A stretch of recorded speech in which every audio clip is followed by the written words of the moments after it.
Welcome and good evening, wonderful dice of all alignments. I am Lunar D8.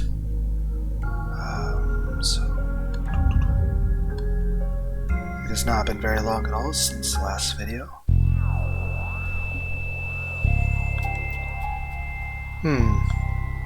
We do? Given our fluctuating number of comrades lately, Karasu and I thought it'd be best only to accept high priority work until Adder. We need to keep up appearances so the other criminal masterminds in the city don't suspect that Karasu is up to something. But we can't overwork ourselves either. I want to double check OBS. OBS-chan, are you okay? Bah. Yes, OBS-chan would wear a plaid skirt.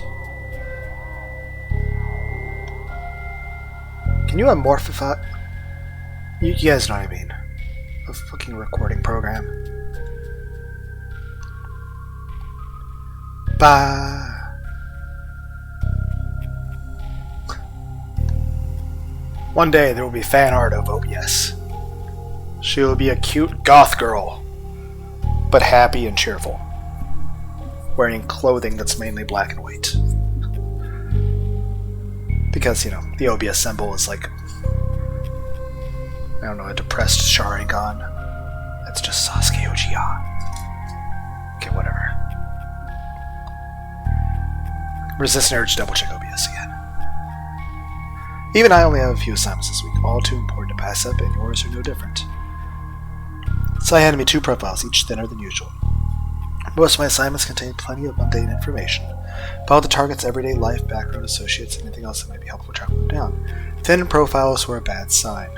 Once you read those, you'll understand. Don't rush this, take your time, be careful, and wait for the right opportunity.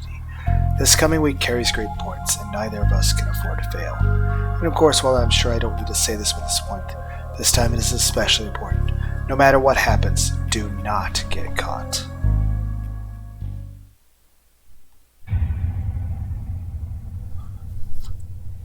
Hunted.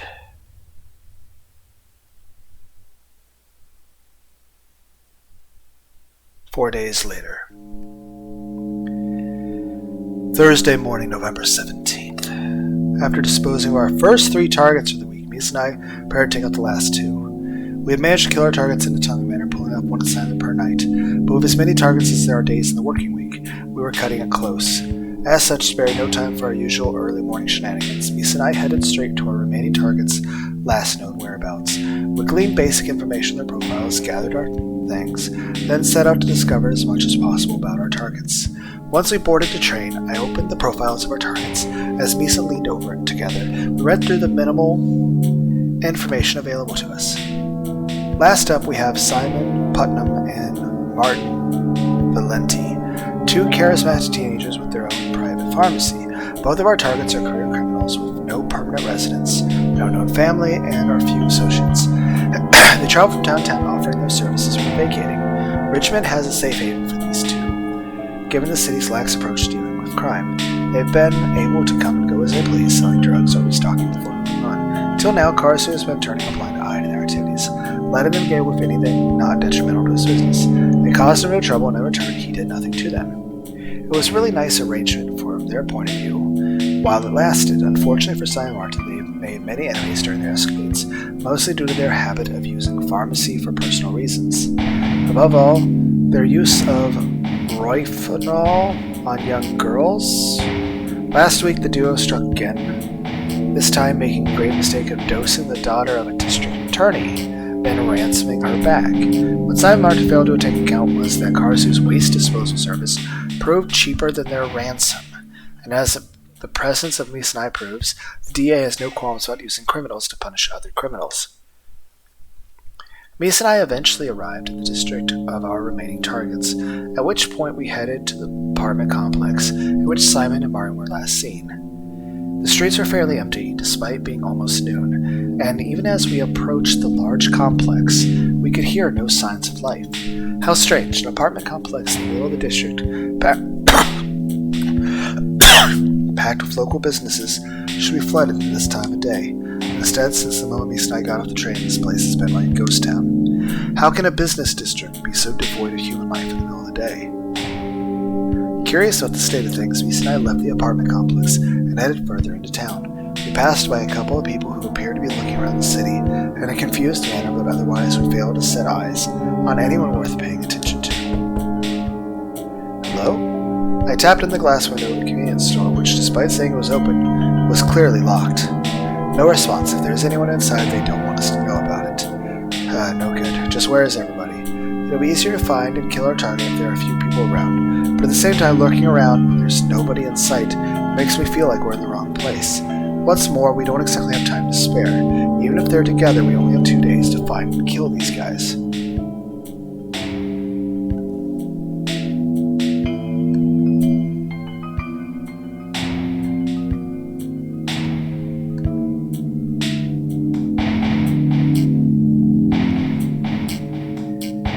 Stick to searching. We may as well search them. If they are at home, we'll only see them when they leave, in which case I'll potentially run into them on the street anyway. At least this way we'll stay awake, and I'll surely be far less suspicious than teenagers pacing in front of a building all day instead of going to school. Misa and I continue to walk around the unfamiliar district looking for our future victims, while getting a feel for the empty streets around us. If it weren't for the crime rate, this might be a nice place to live. It's sparsely populated, there are plenty of small businesses, and it's unbelievably quiet around here. I can see why Simon and Martin have taken a liking to this place. As Misa and I moved further and further away from the apartment complex, we steadily encountered more people. Rather than coming across adults, however, we found ourselves face to face with young children, likely in their early teens. What is it? Did you find them? Shake, shake, point. Misa pointed towards the school from which the children were intermittently arriving and leaving. It's a school, so what? I somehow doubt we're going to find Simon and Martin attending school, especially middle school. They might deal drugs outside of the school, sure, but Misa's pointing at the school itself. That can only mean you want to go inside, don't you? Yep. Then you're out of luck because that's the one place I'm not going to take you, especially not in the middle of an assignment. Pout. Misa, I hate to break to you, but there's nothing interesting about going to school. It isn't fun, and there's nothing worthwhile awaiting us there. Really now, what is it Misa's fascination with school? Alright, hypothetically speaking, if you did go to school, what would you want to do? Ah! Misa removed her phone and immediately began tapping away. Tap, tap, tap, tap, tap. Ding, ding, ding. Level up. You're on a roll. Keep it up. So you want to go to school to play games? Okay. Well, if they did let you play video games all day, school might actually be worth attending. But as things stand, Misa, I don't know what kind of TV shows you've been watching. There's no way you'd be allowed to play games all day. Even if they let you play games when you were a kid, middle school and high school aren't like that. You don't get to play games. You just sit at a desk and listen to your teacher babble on about nothing. Pout. Sorry to break it to you, but your life is far more interesting than that of a high school student. But you know, if you like playing video games, I'm sure we could arrange something once I get my own home back. I have plenty of 2-player games as well, and Sarah isn't really into video games, so... Nod, nod.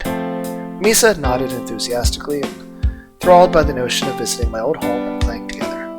As amusing as Misa's enthusiasm can be, I'm honestly pretty excited myself.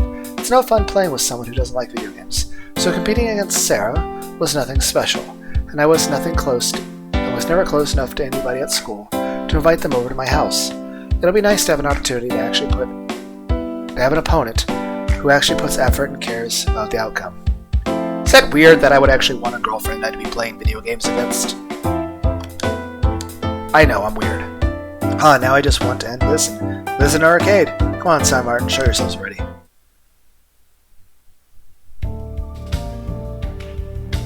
Misa and I walked around outside of the school for a while, giving Misa her fix without actually going inside. We stuck around as students, teachers, and parents all came and went, forcing us to move further away in order to retain our low profile. As we did so, however, our reason for being there suddenly resurfaced. Okay. This is concerning. Simon Putnam, one of our 2 remaining targets. Given his record, it's not surprising that he'd be hanging out near schools and peddling drugs. Lucky us. Damn, we're far too away to hear them. We could get closer, but even if Misa and I were the right age, neither of us is in uniform, so we definitely stick out. Not that it matters, the exact exchange between those 2 is irrelevant. After all, he's... What? Should have expected that, but I didn't. Here to do more than just talk. In the middle of the conversation, Simon quickly jabbed a needle into the neck of the girl with whom he was speaking. Couldn't you kill somebody like that? I don't think they care. But I don't know. I have to go to school. Don't worry about it. We'll be back by time to spare. My friends are waiting for me. You'll be back before they know it. They won't even notice that you're gone. Really? Why do I feel so...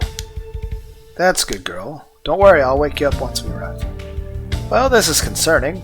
Simon walked around the young girl, resting on his shoulders, placing his arms around her and trying his best to make it appear like she's walking on her own. To an uninformed or distant observer, they might appear to just be a couple kids skipping school together, holding each other close as they walked. Up close, however, the truth was obvious. The girl he took was barely conscious, and her eyes were struggling to open.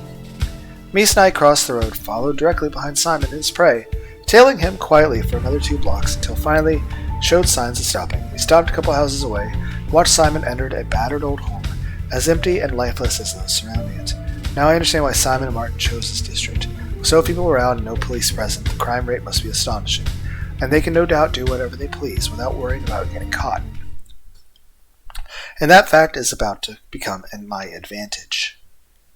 Well, this is worrying.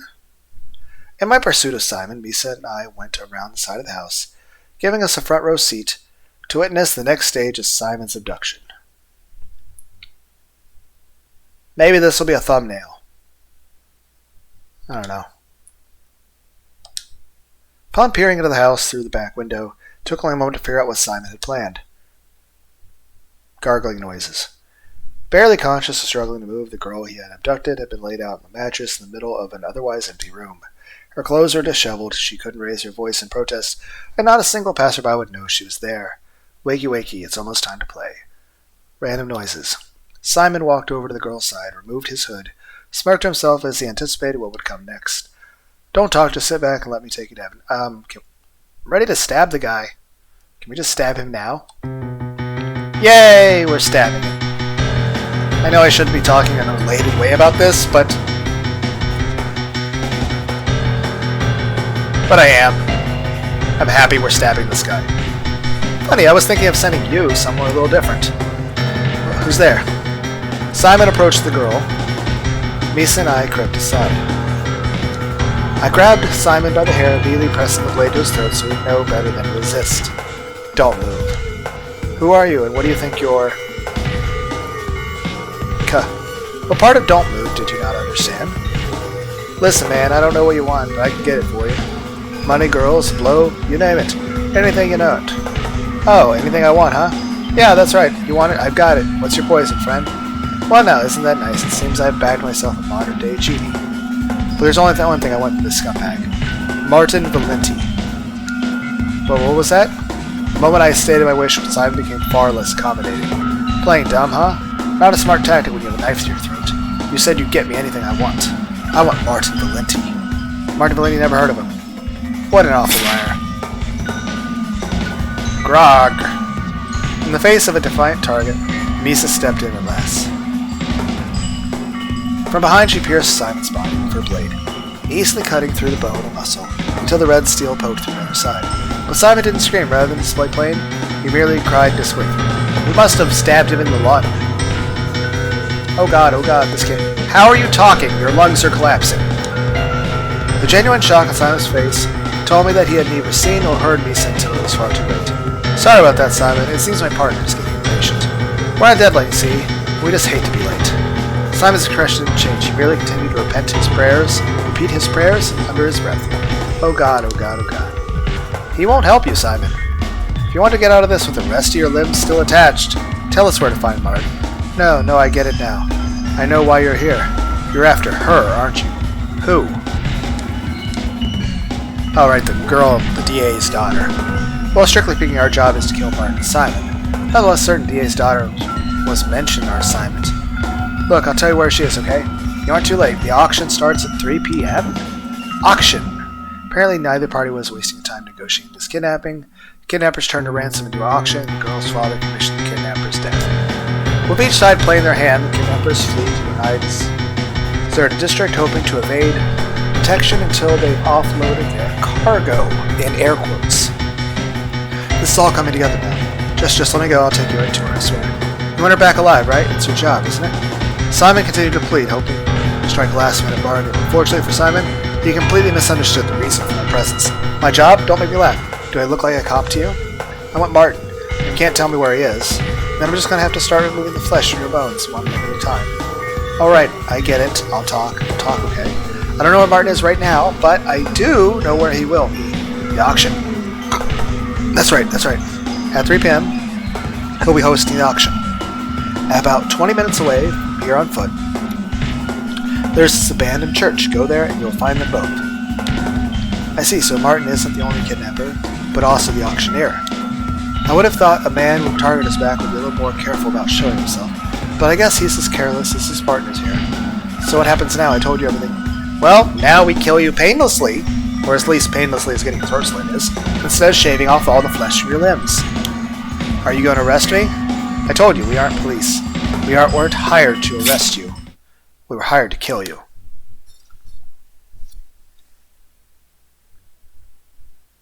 Maybe at some point I'd go back to the Raging Loop game. I platinumed it on the PS4, but I don't know, I only did one part for this, but it's so much reading. After Misa sliced open Simon's torso from within, spilling his guts on the floor in front of us, we headed back outside and began searching for the location of the auction. Here is a church. Although we didn't get an address or even a direction, the time estimate was enough for Misa and I to eventually locate the church in question. Once we had found and entered the church, Misa and I waited until 3 p.m., at which point a few other people began to show up. All middle-aged men, most of them wearing suits, they headed straight past us toward the back of the church through a partially hidden door. A dozen or so men entered before Misa made her move. She headed to the opposite side of the church, climbing up a staircase leading the rafters above. Point. From above, Misa pointed at me, then to the room of the middle-aged men entered. No need to tell me that was my plan from the beginning. Martin. Welcome, one and all, to this week's installment of Who's Under the Curtain? Is it Pikachu? Guess that Pokemon! It's Onyx! I see a lot of familiar faces in the audience tonight, as well as a couple I don't recognize. But no matter how well we know each other, you're all in for a treat. By the time I entered the room, Martin had already begun to address myself and the other members of the crowd. Despite the nature of his auction, he showed no signs of being at all worried, likely thanks to past experience. As I'm sure you all know, we have a very special guest with us this week. Please welcome to the stage, Miss Cassandra Bell. Clap, clap, clap. Martin removed the blanket from over an armchair a few meters in front of the crowd, unveiling the prize he had been hiding underneath. Sitting on the chair was a sleeping girl, no doubt drugged with whatever Simon had been using, though with an unquestionably higher dose. Ah, it really is her. I thought it was a hoax, but it really does have her. The crowd seemed to grow restless the moment the girl's face was unveiled. Do these guys all know this girl? I could understand them knowing her father, particularly if these men are all criminals themselves, but what connection do they have with her? Now that you have all been introduced, I have some news for you all. It seems Miss Bell is looking for a new home, and being honest, hard-working person that I am, I'm here to make sure she gets what she wants. However, we can't have Miss Bell going home with just anybody. I need you all to prove to me that you really want to take her home. With that in mind, let's start the bidding at $1,000, shall we? $1,000 starting price? Oh man, these guys...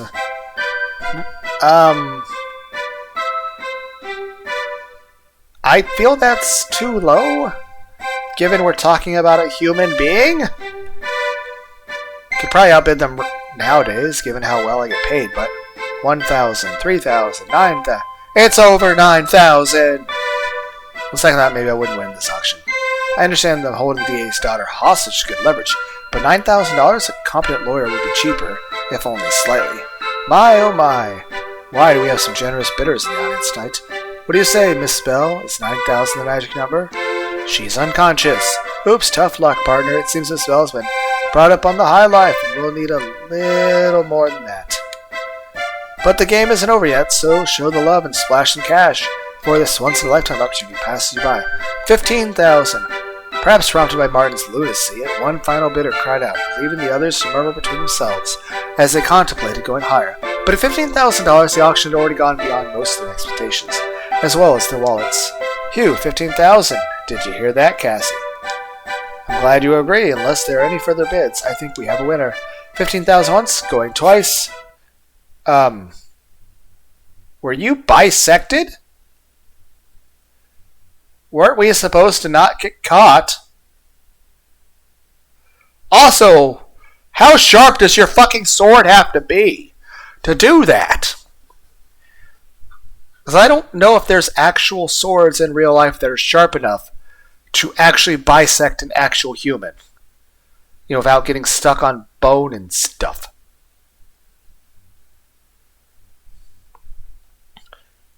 Even if she had gravity helping her with that, I mean, the sword has to be really, really sharp. How do you even properly sharpen a sword like that? Lasers? As the auction threatened to end, Misa at the last descended from the church rafters, delivering judgment like a guardian angel. She gently floated to the floor, clutching her blade in both hands, and clothed in a nun's habit, her face concealed. What's wrong, folks? Why is everyone... Martin began to turn around, spurred on stared at his audience, otherwise completely unaware of what had happened. The left and right sides of his body separated, coating the floor beneath with a mass of intestines. Shock and disbelief quickly turned to panic as the bidders realized what had happened. The auctioneer literally fell to pieces, leaving the obvious question on their minds. Would they be next? As the last of the bidders rushed out of the room, I walked over to Misa, who had wiped the blood off her blade, and onto the robes she had cloaked herself with. I then stepped over to Martin's course and inspected the prize of the auction before turning to Misa, wondering exactly what we should be doing. That little Indian girl was still partly cautious, and nobody would think to enter an abandoned house decorated with a disemboweled corpse, so she ought to be safe. But what about Cassandra?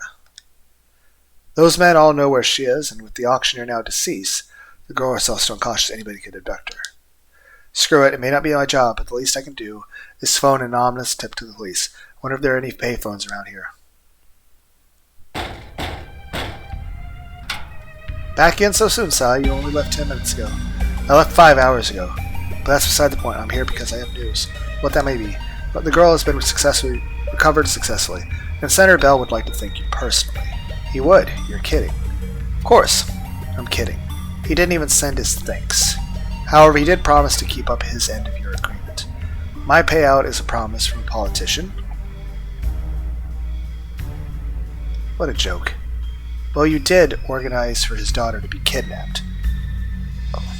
Dude! Why do I keep trusting Karasu to actually be, not manipulating things? Like, yeah, we actually helped him. Oh, yeah, we actually did. We're behind the shit that happened in the first place. Oh. Even if he doesn't know that, I wouldn't push your luck. I suppose you're right. But it couldn't be helped. We needed a favor to make Adder more accessible, and he was the right man for the job. His assistance will make things easier, yes? That we'll have to do then. On the bright side, that also means Suo and Misa are finished with their work for the week. Doesn't it? That's right, and with the last of the work done, we can finally begin training for Adder. Next week, that is. A few hours is enough to notice we set up the course. That's fine, I'm just glad that you are finally starting. We can't have those kids going out of proper training, right? Sai? That was the part where you were supposed to say, my Misa doesn't need training. Or relax, we've got Adder in the bag. About that. What's wrong? Over the past few days, the number of attacks on our servers has increased dramatically. Furthermore, our citywide mesh network has been flooded, slowing down communications considerably. In other words, someone's trying to hinder us. Or find out what we know. In either case, I haven't heard from Kane or Leon yet, and their GPS coordinates have been erratic. You think one of them is behind this? It's possible, but I'm working under the impression that they've disappeared in the same manner as Violet and Vincent and the others before them. So we're back to that again, huh? Someone is killing off your team, and we still don't know who it is. This all started when we began investigating Adder. I think it's safe to say who is behind it. Knowing that, do you still plan to continue? How confident are you that Misa, Suo, and yourself will be able to pull this off? Even without Senator Bell's help, our success is 100% certain. I see. Then we shall continue. As long as the three of you remain, we have our team. Starting next week, you will all dedicate your time to training for this operation. I will accept no further work on your behalf. Understood. I will work Suo and Misa until they are prepared for any situation, no matter how dire.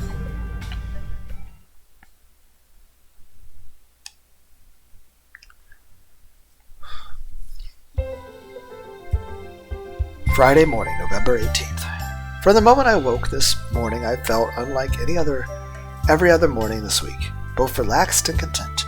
I woke up without the stress or anxiety that has plagued me since my work for the week began. I woke up without any reason to fret or to think that I might not accomplish what I had set out to do, because this morning, for the first time this week, I have no assignments. As much as I enjoy my job, this week has been full on. 5 assignments in 5 days might sound logical enough, but once you factor in travel, scouting time, and the kills themselves, there isn't a lot of free time remaining. Now that my targets have been disposed of, however, I have a full day of relaxation ahead. Or at least I would, if I didn't have a promise to keep. Strictly speaking, I promised Misa that we play games together once I had my whole home back. After we both endured such a busy week, however, I felt that some fun was in order, even if it was at the cost of some time better spent resting. Furthermore, after learning during our brief, one-sided conversation yesterday that Misa is one of the legendary gamer girls, I knew I needed to bring her here. Whether Sarah is right about the whole gamer girl stereotype being dead or not is irrelevant. All I know is that Misa was thrilled when I suggested playing a 2-player console game at my house, and she jumped at the opportunity under this den of acne and sweat. So whether Misa really is a gamer girl or just another teenager addicted to their phone. Gasp! She's happy, yay! I couldn't be happier. Is this your first time coming to a video game arcade? Then allow an old pro to show you the ropes. As Misa looked at the ancient machines with awe, I took her over to the counter, where I exchanged a $20 note for a handful of coins. Then coins in hand, Misa and I walked through the arcade, looking for a free machine on which to try our luck. And first up, we have a classic. This looks fun. Racers on your marks. After running Misa through the basics and having a study instruction screen, the two of us straddled the plastic motorbikes and prepared to race. 3, 2, 1, go. And off we go. Misa and I flew from the starting line, taking our early lead over our AI competitors. We sailed down the near empty road, cleared our first corner, and then she wrecked. 20 seconds in, and we have our first crash. Misa may have gained an early lead by putting the pedal to the metal, but that won't cut it going around corners. Eyes on the road, Misa. You may have infinite lives, but you'll never beat me like that. Brushing off my comment, or perhaps taking it as a challenge, Misa recovered from her first crash and entered the race once more with renewed enthusiasm. A few AIs overtook Misa as she regained her speed, and before long she was climbing the ranks once more. Misa took the few corners with caution, accelerating only down straights, and just as she looked to regain second place, she crashed once more. Sorry, Misa, but it's just that kind of game. Doesn't matter how good you are, I accidentally pushed the button twice. Doesn't matter how good you are, crashing is an inevitability. Ready to concede defeat? Grr. That's the spirit. If I were playing against Sarah, she would have thrown in the towel by now, calling the game stupid, and simply walking away. Thankfully, Misa actually cares about the result, so no matter how many times she crashes... Oh no, did we crash? Giggle. Yep, crashing is an inevitability indeed. That's what I get for not paying attention. Okay, no more distraction. I won't lose my lead that easily. You're going down, Misa. Humph. After a vicious first round and innumerable rematches, our first $20 vanished in thin air. As Misa improved, we continued to raise the difficulty of the game, and by the end I was just barely managing to stay in first place. But Misa's enthusiasm didn't win. In the competition which she had and the increasingly skillful AI made it $20 well spent. Don't be too disappointed, you can't win them all, Misa. Though she certainly did give me a run for my money. Next, how about a game that doesn't require you to lean over the entire time? Thank God my back can't take much more of this. I wonder if there's any shooting games where I can lay down and snipe for a while. After spending the first few hours of our morning inside a cave of adolescent miscreants, most of whom were skipping school, Misa and I headed out into town to indulge in natural light. The arcade was fun and Misa did seem to enjoy ourselves, but a few hours in there was more than enough. After all, as much fun as an arcade can be, there are only so many times you can hear boom, headshot, before you feel like strangling the 12-year-old next to you. The sooner I'm reunited with my own gaming consoles, the better. With lunch rolling around, and the only items on the arcade menu being grossly overpriced and unhealthy, Misa and I began our search for food. As we walked, I picked some ideas for a post-lunch destination. Still, nothing extravagant or terribly interesting, but certainly far more targeted than before. At this point in time, my suggestions are based on 3 criteria. 1, the environment should be quiet and or scenic, like a park or desolate district. 2, there should be water nearby, be it in the form of a lake, beach, or even a fountain. There should be games involved, digital or physical, perhaps preferably 2-player. If a location matches at least one of these criteria and doesn't pose any other threats or force any complication, then it's a viable suggestion. If it's dangerous, likelihood of running into someone I know is high, or if it's far enough away that we'd be gone all day, it's off the table. With those criteria in mind, I pitched several ideas, but how about going to the movies? I don't know if there's anything worth watching, but I'm sure. Okay, she seems to like that. Rather than shoot down my ideas, Misa agreed with every single one of them. As happy as I am that Misa is easy to please, she isn't making this easy. I mean, if Misa reacts the same way to every suggestion I have, how am I supposed to know what she really wants to do? Well, I think the most important thing is this. While it is cool to have ideas that we both like, I think in any friendship or especially a relationship, the other person should just care about spending time with you. They shouldn't care about the destination or what you're doing, as long as it's nothing unpleasant. They should just want to spend time with you. Both people should just enjoy each other's company. Granted, it should be a good place you're going to and something fun and relaxing, but that should be an afterthought. Looking at Misa's smiling face, I could tell that she meant no harm in arbitrarily agreeing to all my suggestions. She was simply happy to be out and about, spending time in a casual setting without worrying about work and the complications it always brought. Whatever I know, there's a cinema around here, and it's certainly the easiest destination I come, so, alright, the movies it is. After eating a quick lunch at a restaurant along the way, Misa and I located a cinema near the local supermarket. It's a location, and indeed, the idea of going to the movies was planned ahead by Sarah, who wanted to go watch a new romantic movie called Love from Beyond. I feel kind of bad coming here without Sarah, and she'd be pretty pissed if I knew I was taking a girl here on a date based on her input. But so be it. If Sarah learns of Misa's existence, I'll have other things to worry about. I'll just have to take Sarah here over the weekend and pray that the cashier doesn't remember me. What's wrong? Once we reached the counter, Misa stood in front of the list of movies currently showing, trying to find something. Okay, so she's trying to figure something. Okay. Contemplation. Lists contain the age classification, genres, and viewing times, but no information about the movies themselves. There were also posters plastered all over the lobby portraying select moments of specific films, yet never giving a clear indication of what the movie would be about. That reminds me, there was a movie I went to, I think it was called In the Woods or something. I went into that movie on a date, and I was expecting a horror movie, and it was a musical, and I was like, what is happening? It looks like Misa isn't having much luck. I don't know about her, but I have no idea what any of these movies are supposed to be about, let alone if they're going to be any good or not. It seems Misa made...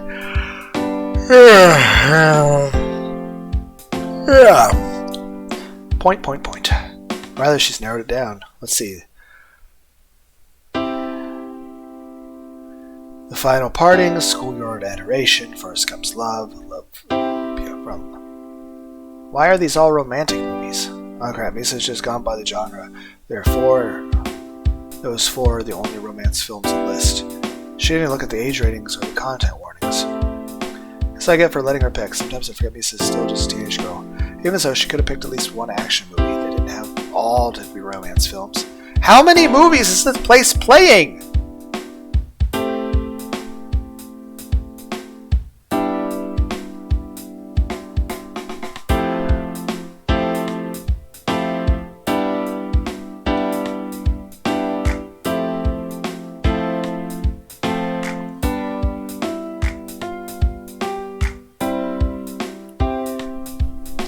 I'm partly tempted to do this to see if we can sneak into the... Of the 3, I suppose School Adoration is most suitable. After all, the main characters are roughly our age, or at least the characters being portrayed are supposed to be.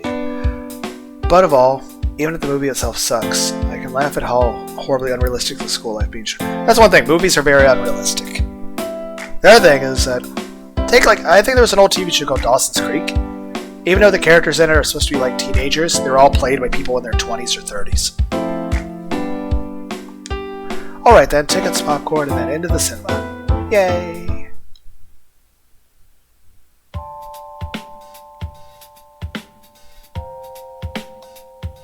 So that's what high school romance is supposed to be like. Either way the movie off, or I need to redo my entire high school life. Well, she'll enjoy the movie, that's cool. The other side, Misa couldn't possibly enjoy herself more. She was squirming around the chair the entire movie, reacting emotively to every scene, whether joyous or heartbreaking, and only found herself more energy than we had entered. There were only a few times when Misa was so happy for the characters on the screen that she rose from her seat, making it rather awkward for the person sitting next to her. But above all, the film put one worrisome notion inside of her head. You know, high school isn't really like that. You skip school or act up in class, you get detention. Teachers just don't understand how difficult students' pathetic little problems are. And that scene where they randomly started singing, that shit never happens. Not at my school, at least. If you think teen romance are like that, then grab. Misa? As I threatened to spoil Misa's romanticized notion of high school life, she broke my thought pattern by clinging to my torso. Am I getting a hug? Yay. Hugs. As long as the movie made Misa happy, that's good enough for me. As our day together came to an end, I visited Carter's office in order to drop Misa off. Usually we part ways in the meeting, but without Sai there to greet us, I thought Misa might be appreciated being left in someone else's company. As luck would have it, however... Oh, there you two are, right on time. It wouldn't kill you to get back earlier now. Our arrival was anticipated.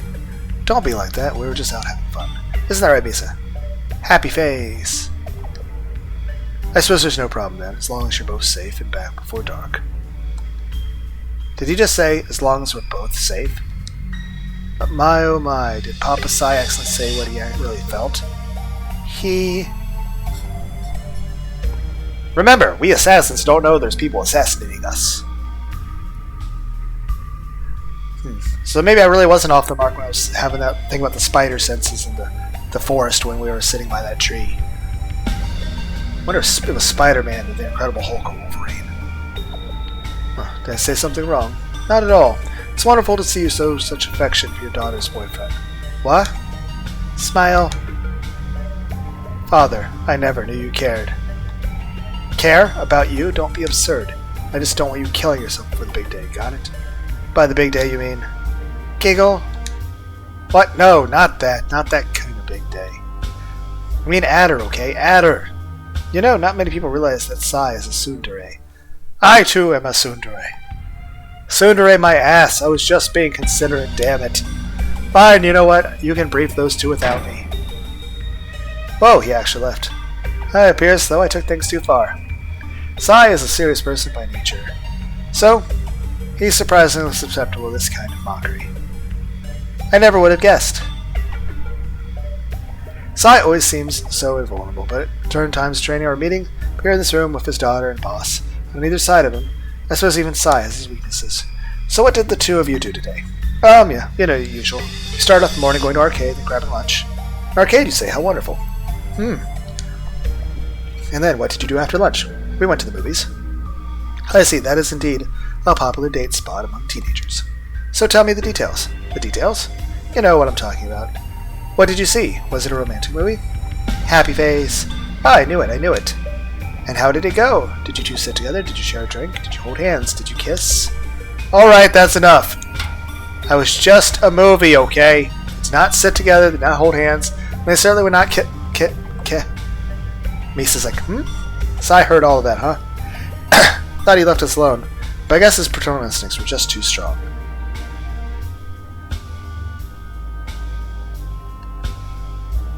So many options I can come back to in the future. We will leave Sai alone. I should really know better than Tisa. Back so soon, Papa. You must have wanted to hear about their date more than I did, huh? Alright, at the juicy part, you lecherous old man, you. You're out of your mind. They did nothing of the sort. Misa would never Really now? What do you say, Misa? Have you two ever embraced before? What do you think you're asking my daughter? She would never... Nod. Oh, well. Well, it isn't the kind of embrace Karasu was talking about. But I expect he knows that. given how he worded the question. After playing down what really happened and successfully calming Sai down, the four of us eventually returned to the topic at hand. I then made a quick phone call, leaving a message on the answering machine at home to let Sarah know that I wouldn't be back until after she went to bed. And surely enough, before I realized it, it was time for our usual Friday night meeting. Upon arriving at the usual place, the usual time, I found myself confronted by an unusual sight. Waiting in the meeting room were Sai, Karasu, and Misa. There was no sign of Violet, Vincent, or more notably, Kane and Leon had failed to show. Sai sighed. Still no sign of them, huh? Now even Kane and Leon have vanished without a trace. Even after waiting in the meeting room for half an hour, none of the others had shown up. Ordinarily, I would have thought they simply couldn't make it, or they had reported to Sai already. However, I tried tracking their phones, but it seems that either been destroyed or taken out of range. If they were simply turned off, we could at least ping the embedded receivers in the devices. But as things stand, yes, I'm afraid we must assume the worst. Like Vincent and Violet, those two came before. Kane and Leon are likely dead. Damn. I was just jumped to conclusions being paranoid about when I assumed they had been killed, but even Karasu agrees. Yes, in all likelihood they're both deceased. Upon hearing Karasu's conclusion, neither Sai nor Misa seemed terribly surprised or even startled. Thinking about it logically, I guess it isn't all that unexpected. This is that kind of business, after all. But for so many of us to disappear like that and so suddenly, the next one to disappear could be. With that in mind, we won't be accepting any more work for a while. Training and meeting a society or two will be on break until our business at Adder has concluded. After that, we will regroup and reassess the situation. So we're still pushing forward, huh? As long as the four of us are alive, we're still breaking into Adder. It's nice that we'll be having a break from work, but with the training of Adder still on the table, I don't think I'll be able to relax. Worse, if someone really is killing off my coworkers, and only four of us remain, then in all likelihood...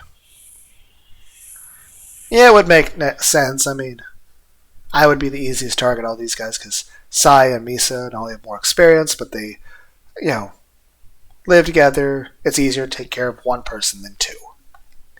Even if I'm not killed in the same manner as my coworkers, I may very well perish if I'm breaking into Adder. No matter how I look at the situation, one thing is for certain. The end is near. As I trekked back to the surface world, I breathed deeply, slowing down my heart rate and calming my nerves. I really need to relax. Worrying about what might or might not happen won't do me any good. Besides, as long as I keep up my training and follow Sai's instructions, I'm sure we'll be... Hello? Hi, Misa. Misa? The moment I reached the parking lot, Misa ran into me from behind with surprising force. Misa followed me all the way up here. I didn't hear her at all while we were ascending the staircase. What's wrong, Misa? Couldn't wait till Sunday meeting to see me again? Sai, I guess she isn't here to play around. So you're worried too, huh? It is pretty unnerving, knowing that we could be targeted next. But as long as we're careful, I'm sure nothing bad will happen. And in your case, I doubt anybody would be stupid enough to risk invoking your father's anger. Still nothing, huh? I guess Misa isn't naive enough to believe that we're out of harm's way. Worse, I have no knack for consoling people. At least in Sarah's case, I have a good idea of how she'd react and how to comfort her. But as for Misa, when it comes down to it, I don't have a clue on how to handle this girl. We may spend a lot of time together, but all Misa and I usually do is play around and work. I have no idea how to reassure her in a situation like this. I guess I should just leave that to her father. Well, I have to get going now. My sister may be asleep, but if she wakes up when I'm not there, I'll never hear the end of it, so, see ya.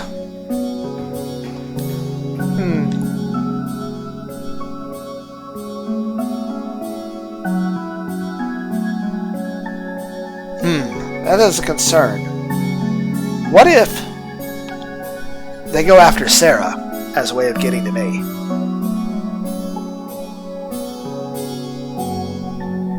I want to look up the achievements for this game. Pull up Steam, click on it. I've got 2 of 10 achievements. What are the other achievements? Let's read through them. Head case. You get that for attending the counseling session. Okay, we'll get that on the next playthrough. Love from Beyond. Go with Sarah to see the season's biggest... Okay, so Love from Beyond would have been the movie to get an achievement. Opportunity lost.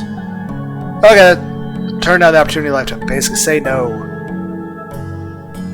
to Sai's offer of the job. Master section. Turn the tables while being seduced. Master seduction. So, seduce the person seducing me. Is that even a thing? Also, when would that even happen? When things get messy, neglect your duties. Professional bludger.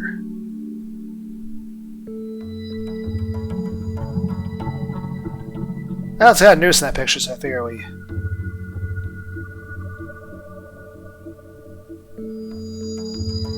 I assume that's we don't check on the guy who hung himself. And then somehow he wasn't dead. And there are 3 hidden achievements, so okay. But yeah, I assume if we did not check the guy's pulse that hung himself, it would have turned out he actually had a pulse.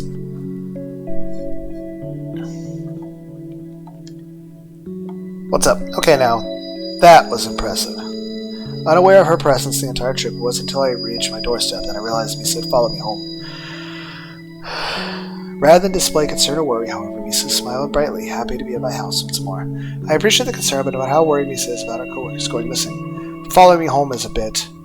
Isn't this the usually the guy's job to escort the girl home? No, never mind. More importantly, it really is alright to just disappear like that. Won't your father be worried? Besides, my sister's home right now, you know, and if she finds you... I guess I have no say in the matter, huh? Well, if Misa's going to break into my home, at least she waited until I was there with her to do so. It's definitely better than waking up in the middle of the night to find her raiding my fridge or watching me sleep. It's like, hey, Sarah, wake up! Meet my girlfriend! Just wait here, right? I'm going to make sure Sarah's still asleep. If you hear Sarah approaching, hide immediately, understood? Yep. At least Misa knows how to follow orders. Okay. Well, she's not in bed. Is she in the bathroom? Or has she been kidnapped? No, it wasn't her usual bedtime, but I started Sarah would go to sleep without me. She didn't stay up watching television again either, did she? If Sarah's passed out on the couch, I don't know what to carry her to bed. Nope, not in the living room either. Could Sarah have woken up and gone to the toilet? It's the next nice place would be this time of night. But if she isn't there, Sarah's fallen asleep. I really don't want to carry her out of there. Well, I can't hear anything. If Sarah's in there, she's definitely fallen asleep. And if she isn't in there, then... Wait a minute, something isn't right. So, our sister has been kidnapped. If Sarah had gotten up to go to the toilet, wouldn't she have turned the lights on? Furthermore, thinking back, Misa didn't appear to pick the lock on the front door. She just turned the knob and opened it. And I never leave the house without locking it first, so that must mean she's gone.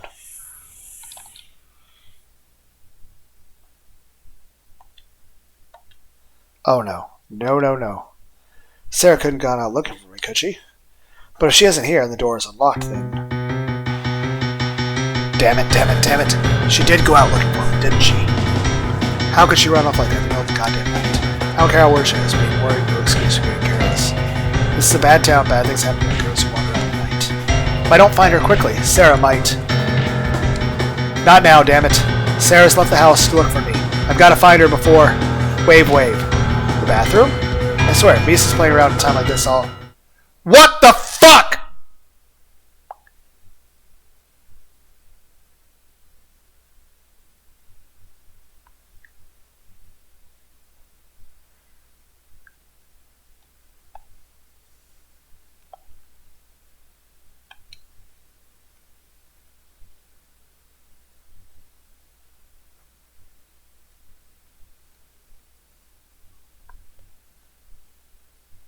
So...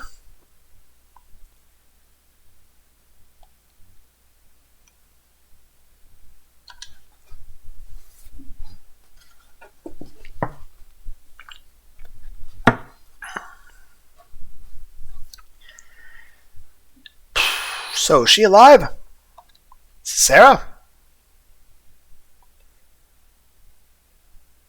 Would that one doctor be home right now? Still alive?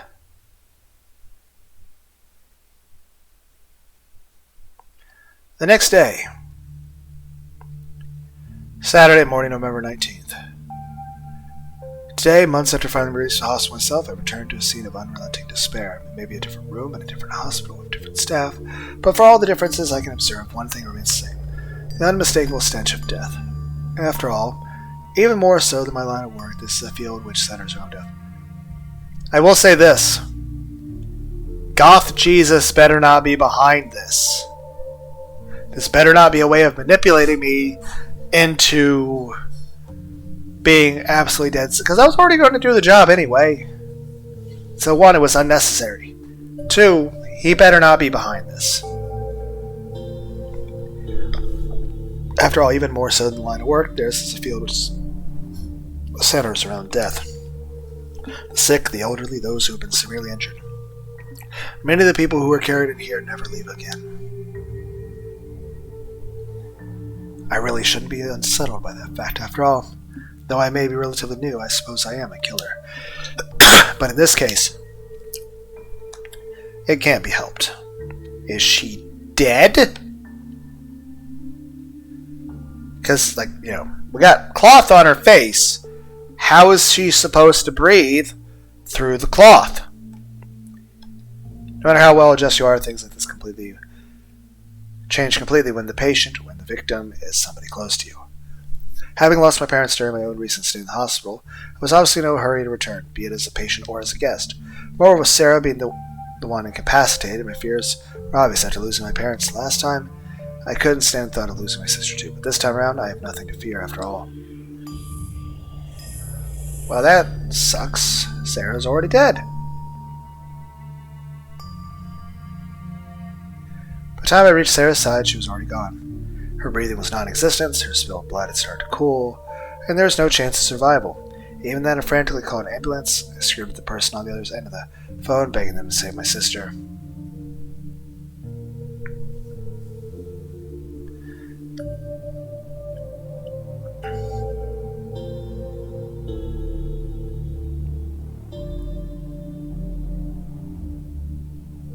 But when the paramedics showed up, they knew immediately that there was nothing they could do. She had been cut down hours prior, murdered at a time when I usually would have been home to protect her. While I was out with Misa, wasting away the hours and enjoying myself, I never thought for a second that I was putting Sarah in danger. I thought she might be mad, sure, or that she'd resent me if I went out with her, but this. Every day I flirt with death, killing random strangers, protecting my own neck. I'd even go so far as to say that I've become comfortable with death. But now that Sarah's the one laying in front of me, lifeless, cold, not breathing, I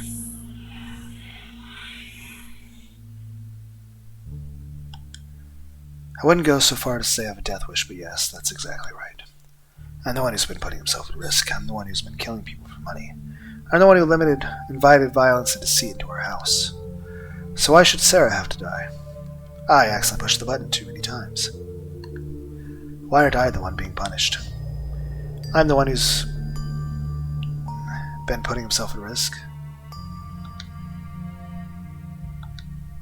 Every step of the way, I've done terrible things. Every day I kill people without remorse.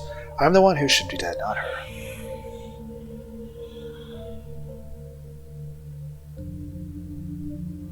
Indeed I am. My parents are dead, Sarah's dead, my coworkers are dying. But I'm still here, despite the danger I've been facing. The constant risk of death, I'm alive. And because I'm alive, I can still make them pay. Whoever did this to my sister, they're obviously feeling bad. And going by their message, they want me to abandon my mission. By turning my sister instead of me, they made a mistake. Until now, Sarah's been the only voice of reason in my life. She was the only one holding me back from giving me a place to come back to. So without Sarah by my side, all I have is my job. I'll find whoever did this to my sister. No matter what it takes. As long as it wasn't my job employer behind this.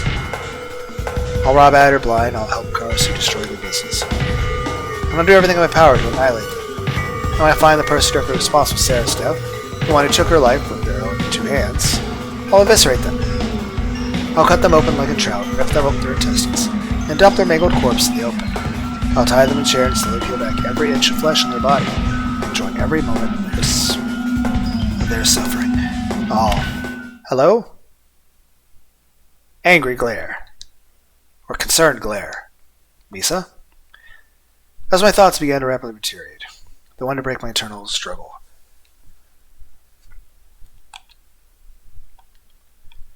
was Misa. The girl who had been right beside me when my sister's body was found. She traveled with me to the hospital.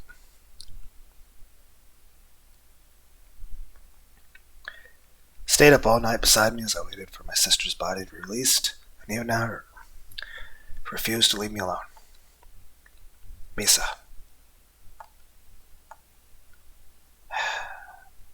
What am I even doing here? Get myself riled up and lost in dreams of vengeance won't help me, nor will losing myself to grief. Even if I'm not ready to mourn my sister, once this is all over, I'll have all the time in the world to do so. For the time being, I need to focus on living. Sorry, Misa, I was losing myself for a second there. Didn't mean to worry you. Smile. I really am a bastard.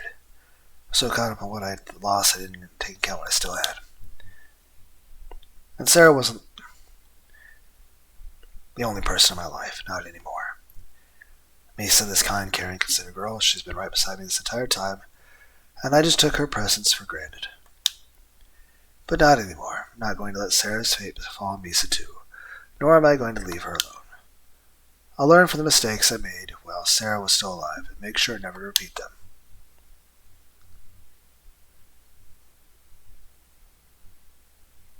Four days later. Wednesday morning, November 23rd. It's been less than 1 week now since my sister left this house, and her presence has been sorely missed. Aside from the obvious emotional torment of losing Sarah, there's been an unforeseen physical aspect to her absence as well. And I don't mean just the fact that she isn't here.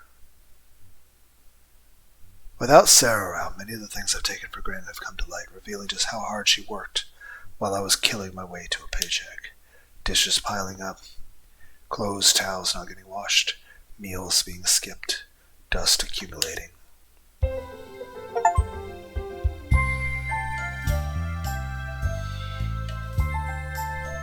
Or at least that would have been the case, if not for my fellow Lunar.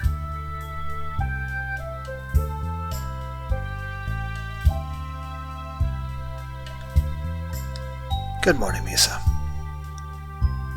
Busy making another glorious meal to start the day. Yep, happy face. Although she might not be as skilled as Sarah, Misa knows her way around the kitchen, and her attention to detail has kept this house in order despite Sarah's absence. In fact, I have little doubt that it's due to Misa's typically solitary lifestyle that she fit the role so well. For a girl like Misa always on her own, it's only natural that she'd develop these skills. Whatever the reason, if Misa weren't here to babysit me, to see me through this, I don't know what I'd do. It's not as though I can get through the day without Sarah. As hopeless as I might be, I'm not so dependent on others I can't live on my own. But in this period without any work, anxiously waiting for a rapidly approaching deadline, Misa's presence has helped me more than I'd ever admit. In fact, as long as Misa's here, my phone is ringing.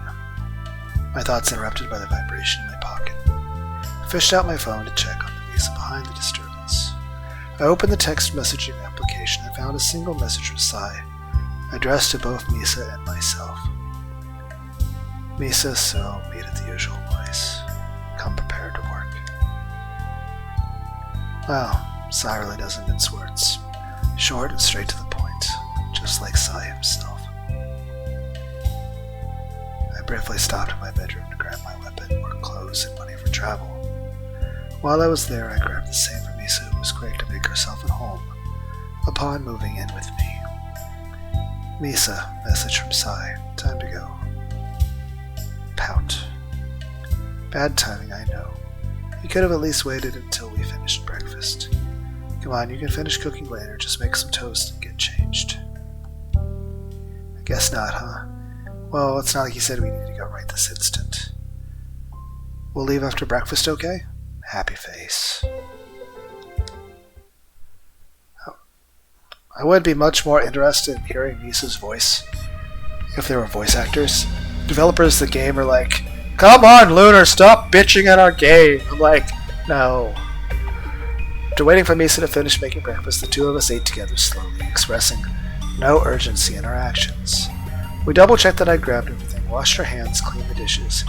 I did everything we think of to make sure things were in order. Finally content with ourselves, we then walked to the bus stop, Waited for the bus and rode until our stop. Took you long enough. I contacted you over an hour ago. I knew Sai would be mad. Oh well, serves him right for not giving us a deadline. Well, you could have given us a bit of warning. Misa and I were in the middle of... Oh! Pray tell what insensitive nuisance Sai interrupted. A morning romp, perhaps? A fight over the bed sheets? Or maybe the two of you are about to strip down and... Enough already, must you do this every freaking time? We're trying to work. Just get out of here. Hey, but this is my office! Although we don't have that kind of relationship, Karasu implied. Misa and I have been pretty close lately. Sai would snap at a heartbeat if he knew that we've been sharing a bed, or that Misa's been playing housewife. So then, now that the distraction is gone, what were the two of you doing? And of course, Karasu's words got to him after all. Sai asked the same question during our Sunday meeting, and again amid Monday and Tuesday night. Misa was in the middle of making breakfast, that's it. Oh, I see. That makes sense, of course you'd be eating breakfast at the time of the morning. We're crying out loud, Sai. Anyway, well, we got that out of the way. Sue, I've called you and Misa here this morning for an urgent assignment. We've gotten a fix on Leon and the others, or their phones at least. I'll be going after Leon and Kane, so I want the two of you to track down Violet and Victor. I assume we're going to find their corpses. Track them down. If they've disappeared for long without word, then how do we know the four of them are really the ones you've traced? Couldn't someone just take their phones after killing them? I was getting to that. At this point in time, we're working on the assumption that one of the two scenarios is playing out. First, those four have gone rogue. They purposely moved out of the city to avoid detection and now returned. Secondly, they were all killed. Their phones are taken from them. In that case, we can assume they're being lured away. What if one of them, like Kane or Leon, was actually behind it? Either way, the simultaneous disappearances reemergency means likely a trap, so you'll need to be on your guard. Normally we scout locations first and gradually move in. I need double check OBS. OBS, Chad, are you working? Yeah, it is. But with the timing of our resources being what they are... So our vacation being cut short in favor of recon work, huh? Okay. I should have known. The next day. Thursday morning, November 24th. Following yesterday's conversation, Misa received the coordinates of one of our targets began moving out.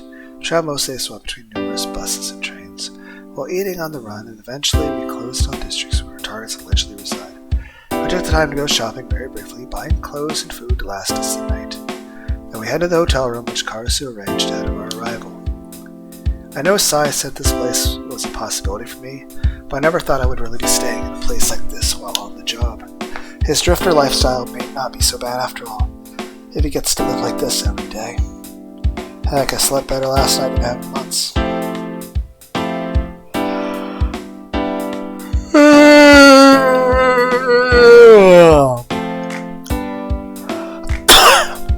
Rather than sharing a single bed with my sister, I got an entire double bed myself. I could really get used to this. Shortly after we arrived at the hotel, Misa and I went to bed, leaving aside fantasies of room service and watching TV in bed for another time. We took a double bed each rather than sharing one like we had been in my place. I drifted off into well-earned slumber. Now awake and refreshed after a good night's sleep, Misa and I are ready to yawn. Sleepy. Misa, how on earth can you be so tired? You usually wake up earlier than I do. Honestly, I've already showered and everything. Since when has Misa been such a sloth? Although we haven't been cohabitating long, Misa has woken up before me every day until now.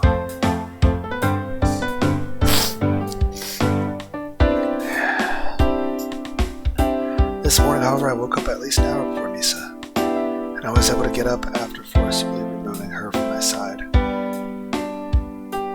At which point she reluctantly got out of bed. At what point in the night she crept into my bed, I have no idea. Yawn. Yeah, you said that already. Come on, let's get moving. We'll find somewhere to eat breakfast, and then... Misa? What's happening? Okay, she's taking a shower. I guess it wouldn't kill us to wait until after Misa showers. At last, hastening our lethargic morning, Misa and I hit the town. We ate breakfast together at a local cafe, wandered around aimlessly for a while, and then finally began our search. Fortunately, our search was not a lengthy one, but we simply followed the coordinates on Misa's phone until we reached a street a mere 20 minutes away from the hotel, supposedly playing host to one of our targets. As we encroached the beacon, however, found nothing. No corpses, no friendly faces, no trap ready to destroy goddamn thing. Nothing here, huh? Maybe the coordinates have changed since I sent them to us. I understand why we wouldn't be able to track another, but day-old coordinates are a bit. Wave. I looked over at Misa's waited alley gesture and looked inside. It isn't possible the people doing this reconnaissance. Maybe they're not planning to attack us. Maybe they're just planning to watch. But then again, they don't need to figure out who I am. They already, unless I was Karasu. Since he's behind a lot of stuff I don't expect. That was quick. What could she have? Shutter? Oh, goodness. This is concerning. I assume there are corpses. Well, now, if I didn't know any better, I'd say Nisa just found one of our old comrades. Sparing a moment, check on Misa's discovery within the alley, I found the corpse of our departed friend, Vincent. But what set Misa off was not the fact that Vincent was someone she knew. It wasn't certain the side of the corpse. Rather, what disgusted Nisa was, to the point of puking, was the smell. He's probably been dead for a while. I have fairly strong stomach nowadays, at least when my sickness isn't acting up. But that made even me want to puke. Given how long he's been missing, Vincent could have been there for a couple of weeks, just decomposing and turning away anybody who come near the alley. Further that, Vincent's head was caved in, no doubt serving as the cause of his death. All in all, it's a rather disturbing way for anyone to wind up, let alone a pretty boy like Vincent.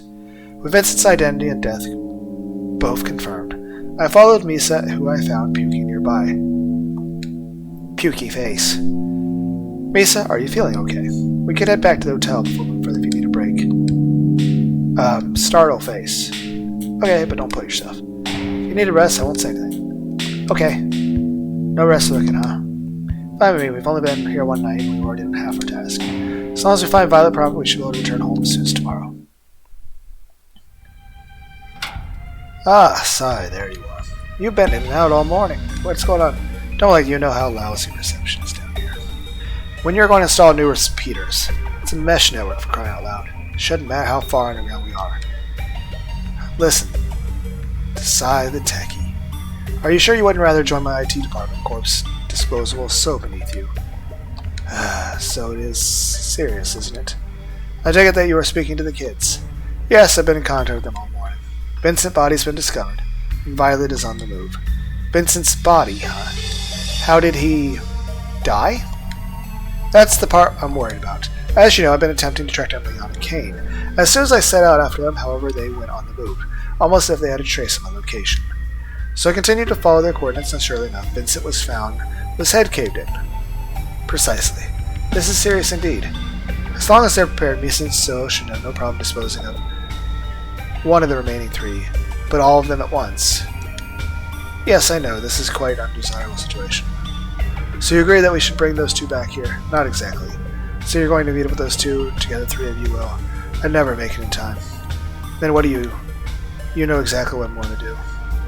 You can't be serious. You're going to push them both out of the nest? Now, of all times? This is serious, Sai. Even if those two know what to expect, they still... You did tell them, didn't you? How I raised my daughter is none of your concern.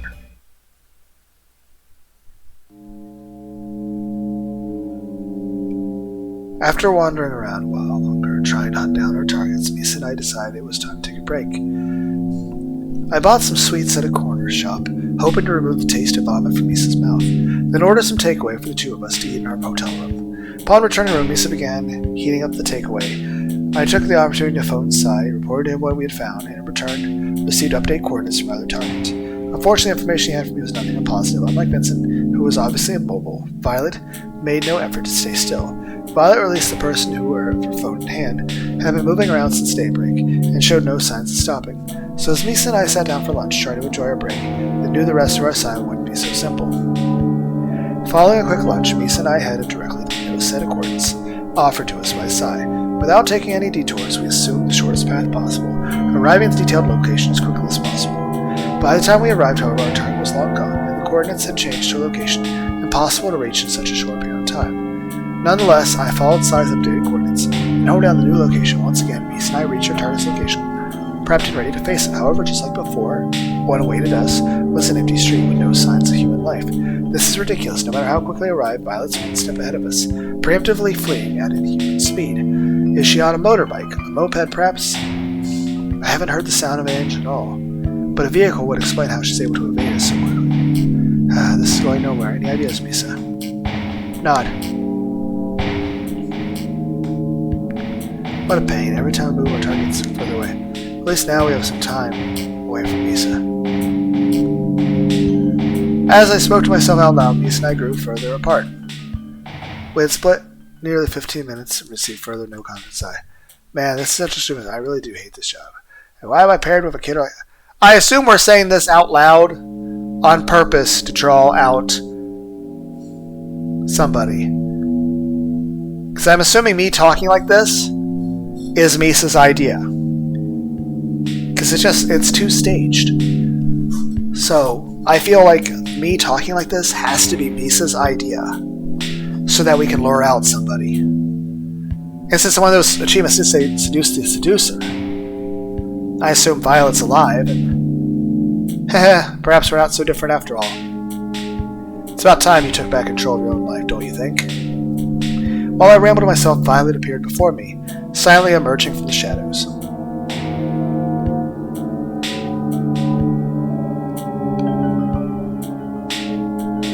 I'm assuming Violet and Leon are in it, but I don't know about Kane. Kane really have... She had concealed herself in the alleyway, hidden away behind closed doors in an inhabited home. Violet, how are you?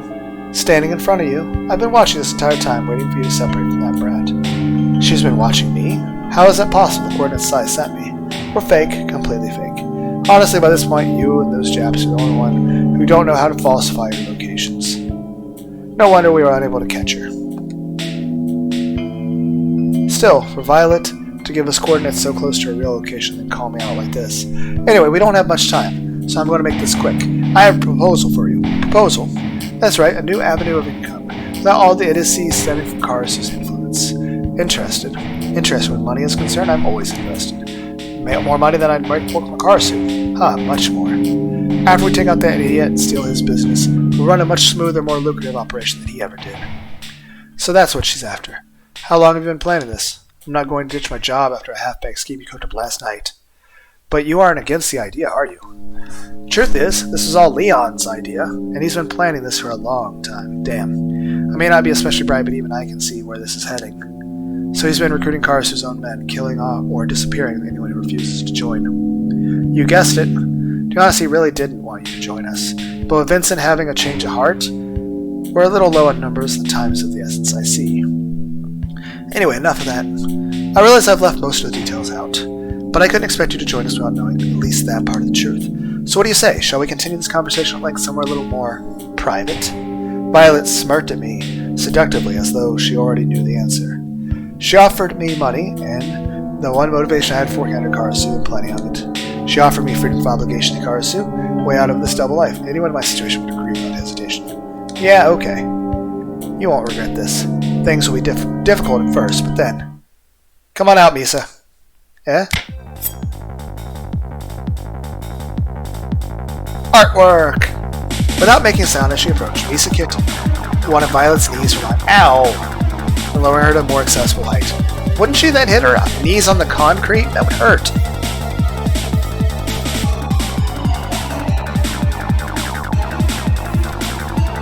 All in all, like I said, I like the art style of the person who did this game. They're actually like one of the knives, characters, backgrounds, especially the way the characters are drawn. It's really nice. I think the only complaint I've had is the way they draw guns. It's a really shit job. They can't draw guns worth of shit. But everything else is awesome. I don't know how I would describe this aesthetic. But, creator of this game, please make more games. I will play them. You can probably check... I might have to look up the developer of the game to see if they actually did make more games. Violet fell to her knees, and the second she went to reality, she found Misa's blade resting on her throat. What the hell is this? The tables being turned, Violet grew panicked and angry. She knew who was behind her and wanted dearly to fight back, but the blade of a professional killer in her throat, she wouldn't dare. Exactly what it looks like, traitor. Misa realized the coordinates were being sent. You fucking bitch, you weren't supposed to be here. Go back to your papa's tea, little girl. The second I mentioned Misa's name, Violet lashed out, uninterested in anything else I had to say. Violet struggled to escape Misa's grasp, and continued to break Misa as she did, despite her current predicament. In turn, Misa pressed her blade harder while stepping on Violet's calf, making her uncomfortable as possible.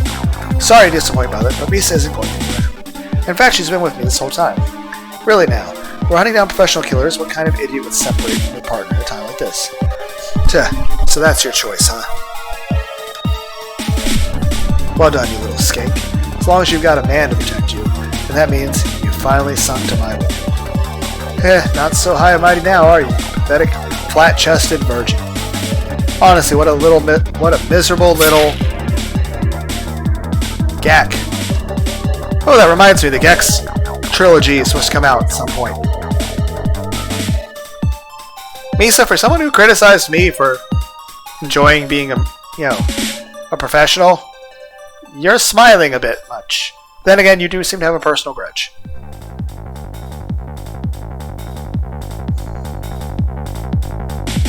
Either way, I feel like even if my ability to read emotions is terrible, the ability of the artist to depict them is good.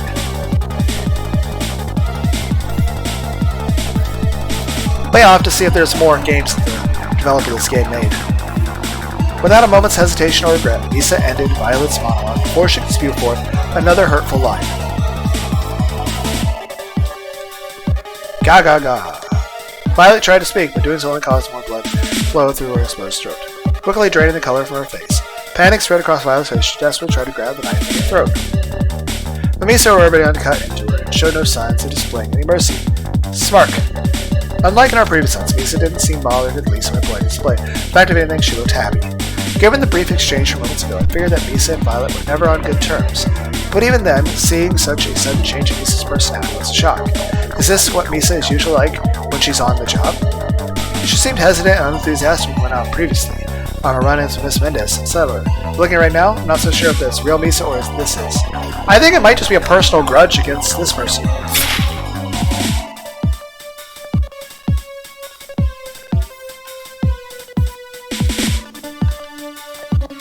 Before long, the light had left Violet's eyes and she could only groan weakly.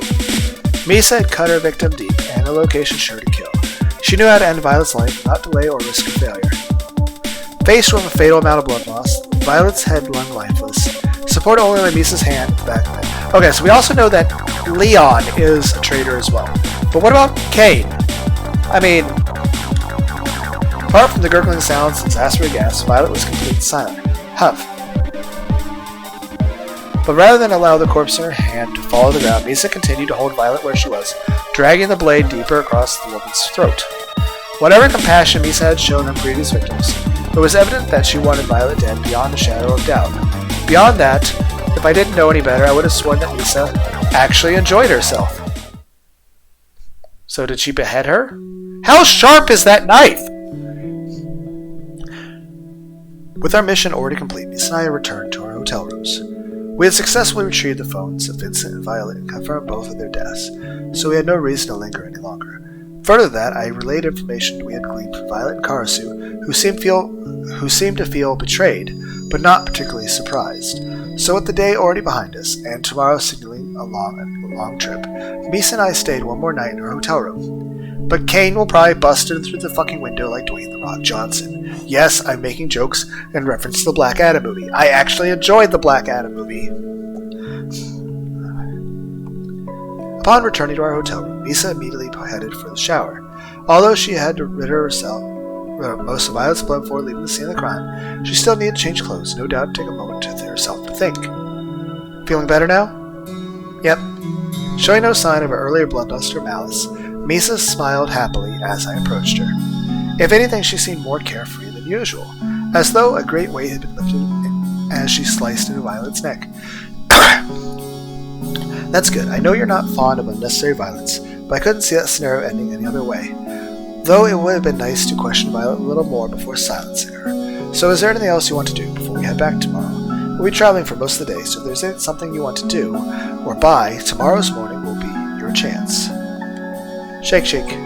Oh, that's odd. I figured Misa would want to play around as long as possible, since it's just the two of us. Maybe Misa misses home more than I thought. And by home, I of course mean my home. In that case, I guess I'll just take a shower and go to bed. And don't steal my bed this time, alright? Really, she has no idea how surprised I was to wake up with Misa next to me. At my house, it's understandable to a degree, since there's only one bed. But here she has no excuse. I mean, is it that cold? Maybe she needs body heat. I mean, she is really thin. I don't know about most people. Me, I'm like a little furnace. I tend to release tons of body heat all the time. Like I said, it has to be the middle of winter, and I still have a fan on and pointed at me. Is Misa taking that remark seriously? Wait, she isn't thinking about what Violet said, is she? Don't take that too seriously. I was only joking. Really, I didn't mean anything by it. Haha.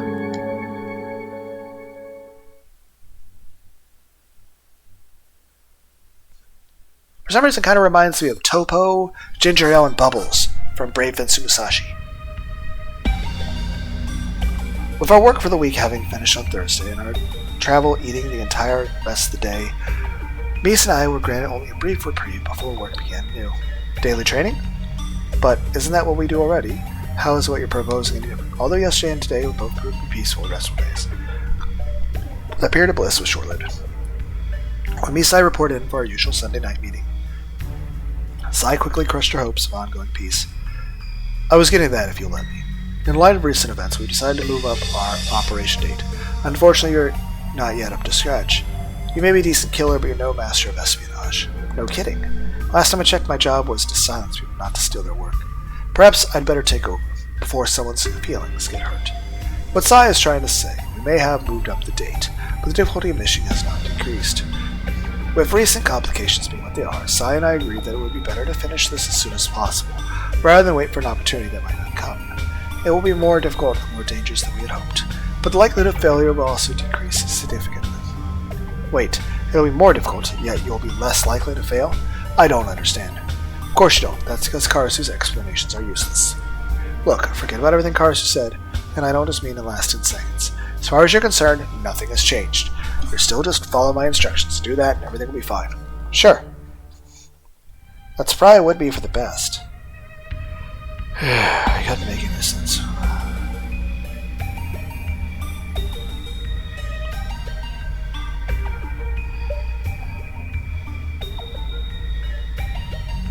Couldn't make any sense whatsoever of the blueprints I was given. I have no experience with any of that. Hold on, I'm gonna get something to drink from downstairs. I'll be back.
Okay, I'm back. Pour myself a glass of low-sodium V8 vegetable juice. I also put in 1 shot glass of Frank's Red Hot sauce. You can definitely taste the Frank's Red Hot. Don't always use that hot sauce, though. But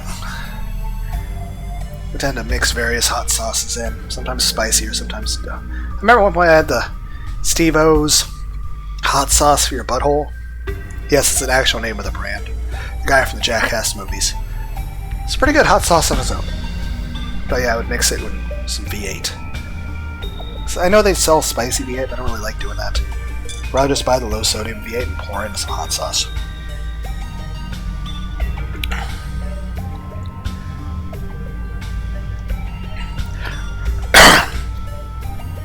Single-mindedly following Sai's instructions is about all I really can do. So with that in mind, we're back to the subject of training. For now, our training together will be a little different. Rather than learning combat skills, we'll focus on stealth and observation. Stealth and observation, we probably should have done that in the first place rather than simply fighting one another. I may be relatively new to this line of work, but thus far I've relied on stealth far more than my ability to fight. Alright then, Monday through Thursday night, same as usual? Hardly. Weren't you listening? We're on a deadline here. There will be no time for breaks. We train day and night from here on out. After receiving a stern warning about how underprepared we were, paired with the conflicting talk of how we had nothing to worry about, Misa and I finally left the car. At least since, I have Misa here. There's 2 of us. Both of us are trained for fighting and stuff. We're less likely to get, fucking stabbed. Unless it was Karasu who did the shit in the first place. Sigh. My sentiment exactly. Here I thought I was getting a vacation. So I'm just sitting around not worrying about a damn thing. Instead, ever since the promise of vacation, I've done nothing but travel and work. And now every day of freedom I have left is being taken away from me. The only upside to this is getting to spend more time with Misa. And even that is only because Sarah... Sad memory. At any rate, as nice as this has been, it doesn't look like we'll get much time to ourselves going forward.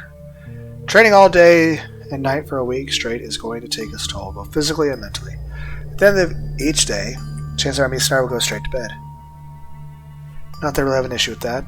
I was a little hesitant on the first night, but Misa and I really are just sleeping beside one another, so it's no different than how Sarah... Get a grip, stop thinking about that. I don't have time to be depressed. I need to focus on my training. Besides, if a week of training is what it takes to keep me alive, and to find my sister's killer, then...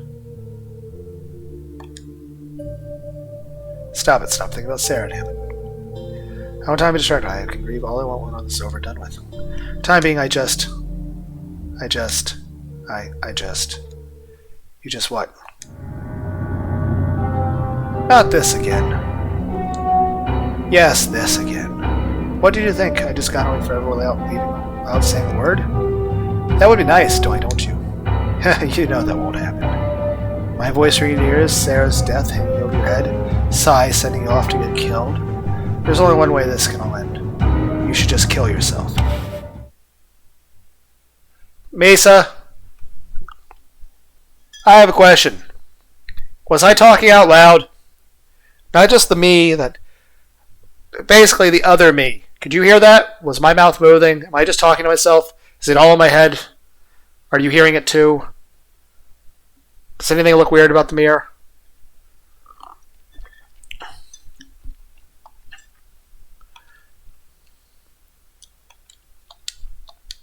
Yeah? What just... how embarrassing. Mies must think I'm crazy talking to myself in the mirror like that. Really, just what the hell was it? Yeah, thanks, me. I guess I zoned out for a minute there. Sorry for worrying you. Can't believe I let this happen again. This is how many times this girl going to save me from myself. And even before Misa, professional killer started to watch over me, it was Sarah keeping me in line, grounding me in reality. Every time I left on my own, my sickness gets worse, and I begin to lose sight of myself. Once the sadder business is really overdone with, I'm going to need some serious therapy.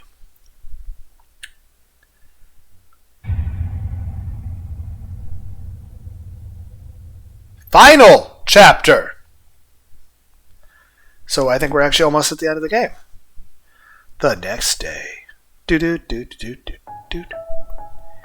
Monday night, November 28th. Less than 1 hour ago, Misa and I finished our first day of stealth training. Since 10 a.m., we've been undergoing all sorts of obscure trials, playing along with whatever activities Sai dictated as being necessary. Some made sense, others were confusing, but they all had some semblance of usefulness. Take for example the scene of our most prominent trial, the corridors surrounding this arena. By the time Misa and I had arrived this morning, Sai had turned the corridors into an obstacle course, which we've ran repeatedly since morning. In order to hone our speed and reflexes, the course contains random pitfalls, traps, which are only apparent moments before you encounter them. If you're a little too slow or fail to evade them in time, serious injury awaits. Further to that, we were given strict time limits, which grew shorter as the day passed, and every hour on the hour Sai reduced the lighting. So in the dark, trap-ridden obstacle course, given unrealistic times to match. Pathetic. Utterly pathetic. Failed miserably. Your best time of the day is still double Misa's, and hers is nothing to be proud of. Humph. Give me a break. You should be amazed I'm still standing after all that. The only thing I'm amazed by is your ability to make excuses. If you want to call yourself my student, then you're much better than that. Easy for him to say. I don't see Sai running a ridiculous course. We'll pick this back up in the morning. The course will have changed, so don't grow complacent. With those parting words, Sai headed toward the obstacle course, no doubt diminishing some of the changes he had mentioned prior. So I thought today would never end. It wasn't as physically tiring as regular training, but it's hard to concentrate when you're constantly avoiding random traps. Don't you start. Just because your time was a little better than me, that doesn't mean it'll stay that way. I bridged the gap between us in combat training, didn't I? Humph. Although it took many weeks of training before I could fight Misa on even terms, I eventually learned how to defend myself against her onslaught. While Misa still won in terms of speed and agility, I had the undeniable advantage with regard to strength and stamina. I guess we'll just have to wait and see. For the time being, let's go grab some dinner. We can worry about training tomorrow. Happy face. It seems Misa is as hungry as I am. Neither one of us has eaten since breakfast, so I can't say I'm surprised. In that case, let's... Ah, you're still here. I was afraid you might have already left. 10 seconds later and you would have been right. What's up, boss? Oh, please, boss is so formal. Please, just call me Papa. What's up, Karasu? Good enough, I guess. Anyway, I was hoping to speak to you two whilst I worked. Would you care to join me in my office? Without any reason to refuse, other than the collective grumbling from our stomachs of Misa and I, we followed Karasu to his office. Karasu, do you have snacks? Now then, where do I begin? I suppose we should start with your most recent assignment. You made our search for Violet and Vincent. I already told you what happened. Yes, I know. You told me about what Leon's scheme, their fake coordinates, and so on. But what I'm interested in is what you didn't tell me. I'm not sure what I didn't tell you. What I didn't tell him? I'm not keeping secrets from you. I really did tell you everything. And I believe you. I'm sure you did tell me everything pertinent to your assignment. What you didn't tell me about were the nights you two spent together. Ah, jeez. Karasu is starting to sound like Sai.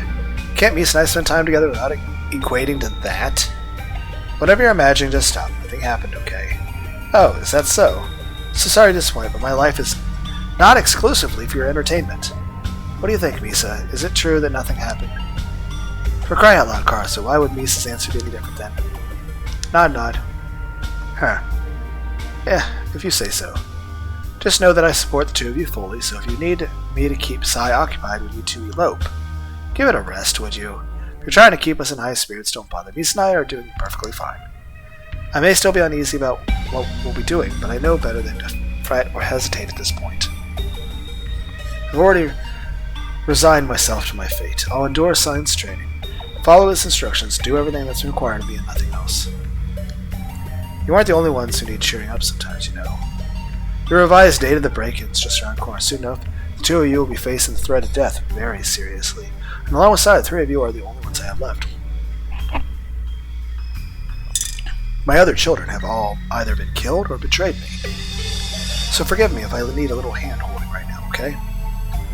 Sai, goddamn you, Karasu. Neither he or Sai seem to be able to confidently tell Misa and I have what to expect. Should we be worried? Or will everything go perfectly as long as we follow Sai's instructions? Is Sai putting up a brave front? Does Karasu know something he doesn't? If Karasu wants us to feel at ease, adding further uncertainty isn't the way to do it. Geez, would you quit worrying already? Misa and I are going to be just fine. Same as always, right, Misa? Yep. I see. Even if Sai keeps telling me that, it's reassuring to hear it from someone who's a little less prideful. Alright, I'll choose to believe your words. Just promise me one thing. Of course, anything you want, boss. What is it? Be careful, don't fail, something along those lines. No. At this point, all of that should be a given. Rather, I want you to watch over Sai. Huh? Watch over him? Shouldn't it be the other way around? Ordinarily, that would be indeed the case. At the moment, however, between you and him, I'd say you're the one being more level-headed. Sai has more at stake here than any of us. He'll do whatever he has to in order to succeed. I'm worried in doing so he might forget why he so desperately wants to succeed. Karasu puts on a grim expression, showing concern completely unlike his usual self, contrary to his normally cheerful and confident demeanor. I could tell that Karasu was worried about his friend, fully realizing that those closest to him might soon perish. So, will you do it? I understand that you already have a lot on your plate, and this will be no walk in the park for any of you. Even knowing that, will you? Karasu asked once again, still displaying concern unbefitting his usually cheery disposition. Sai, why is it that Karasu expects the newest member here to be the pillar of support? Shouldn't that be his role as the boss, or perhaps Sai's is the one orchestrating all of this? They've both shown great confidence until this point, so why stop now? But if my boss asks this on me, it's not like I can refuse. And even if he hadn't, I'd still do my best to watch over Misa and Sai. From the beginning, there was only one answer I could give. Of course. I won't let my future father-in-law die now, can I? Of course, I can't let my future father-in-law die now, can I? Misa? Karasu. Karasu and Misa both stared at me, unable to believe what I had just said. With Karasu refusing to break up the tension, I filled in the role by making the kind of joke he usually would. And surely enough, the angst on the faces of Karasu and Misa disappeared in an instant. Heh. You really are something, you know that? Well, you did say I was adaptable. I thought your nature as a chameleon was limited to work. I never foresaw you becoming a second Karasu. Believe me, I have no intention of doing that. You don't want to be your own boss? Fine by me. But you might want to be more careful when joking about these things. It's one thing for me to talk about your relationship like that, but hearing it directly from you might be a little much. Hearing what directly from me? Karasu nodded his head, and I followed his gesture until my eyes landed on Misa, as she would whenever Karasu would make such a remark. Misa had begun to blush and averted her gaze. This time around, however, smile. Rather than looking embarrassed, Misa seemed happy. What the heck? What's with that reaction? Apparently, the joke we made, she actually sincerely would like that.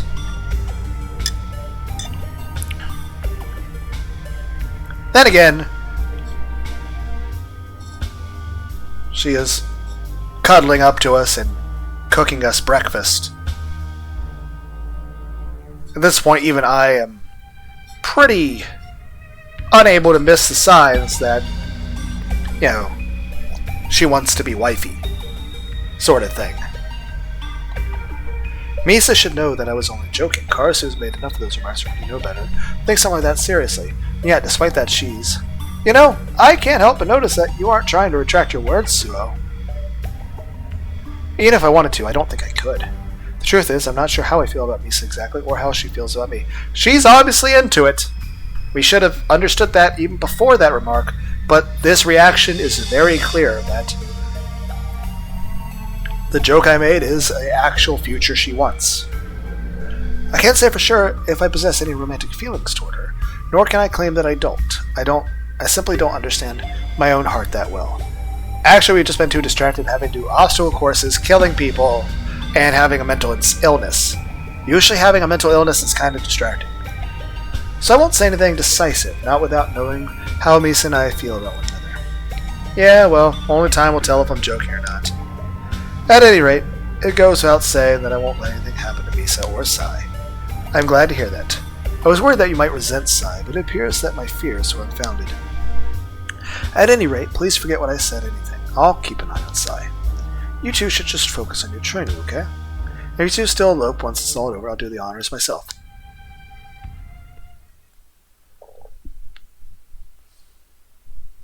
"8 days later. Macho Man Randy Savage." Why am I thinking of Ultra J-Man playing the game Bonesaw? Bonesaw! Tuesday morning, December 6th. After the first few days of our new training with Sai, Misa and I quickly adapted to the new paradigm. Our physically and mentally exhausting training routine became the new norm, and we both improved day after day, despite the residual exhaustion carrying over to the start of each new session. As a result, I've now narrowed the gap between Misa and I considerably, with my best time being 20% higher than her worst, rather than double. The difference between us is still obvious, of course, and given our vastly different body types, that won't change anytime soon. But even then, I'm very happy with my improvement, and I believe my partner is too. With most of our time this past week being dedicated to training, Misa and I have had a very little time to ourselves. Even at home, we've been too tired to do anything. We've mostly just been eating takeaway food rather than cooking, going to bed immediately upon returning home, and sleeping in until the last possible moment. Because of this, while our training has been faithful, fruitful, and served a predictable purpose, our home life has been anything but normal. Yawn, aren't you awake yet, Misa? Sleepy face. Come on, don't make me draw the curtains. I'm really not a sadist, you know. Sleepy face. Sigh, here we go again. Misa's barely been making it until the end of our training sessions lately. Just yesterday, she fell asleep on the bus ride back, and I had to carry her home. But even with that extra sleep, Misa has proven impossible to wake up at a reasonable hour this morning, and we've already been late to training for the past 3 days in a row. So, as much as I hate to do this... Groan. Wake now, Misa. Sleepy face. Damn it, I thought I was hard to wake up. Well, if Misa isn't ready to wake up yet, there's only one thing left to do. Ignoring the glance I received on the bus ride over, I carried Misa most of the way over to Karasu's stadium before she finally woke up.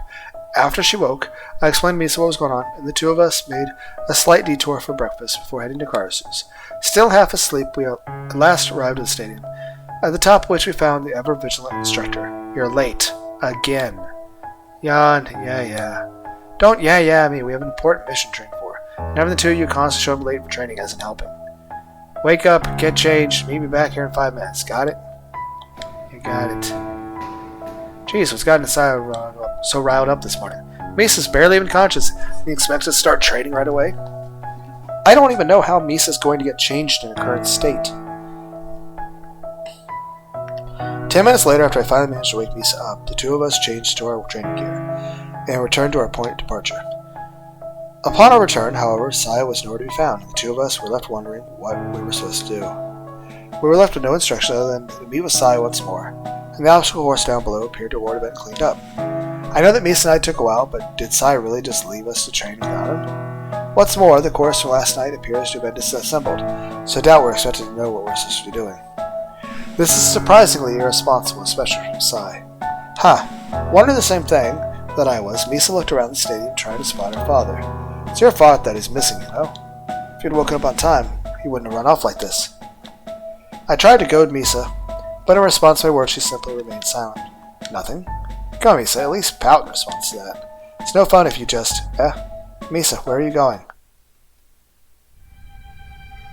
Following after Misa, who quietly ran off, I soon wound up in Karasu's office.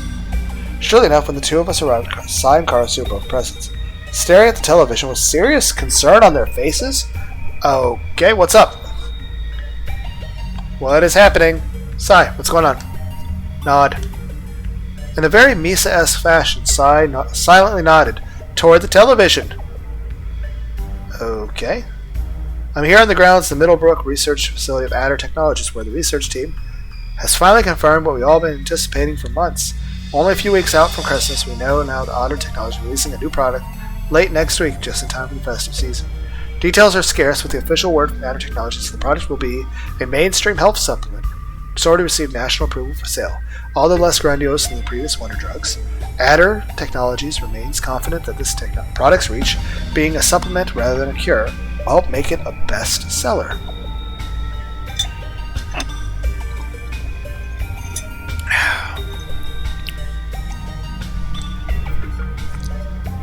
As I drink the V8, the hot sauce becomes more apparent. I caught up with some members of the development team moments ago, and this isn't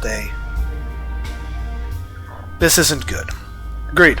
I'd anticipate a new product launch, but the timing couldn't be worse.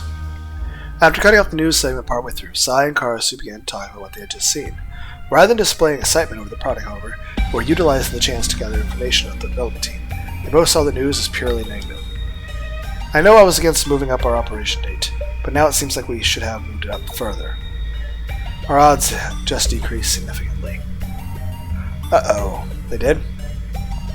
I don't understand what changed. Public exposure, that's what. Precisely, now that everyone knows Adder's upcoming product launch, there'll be other attempts made on their facilities. In order to cater that, security will be increased, and our job will become far more difficult. Oh, I see.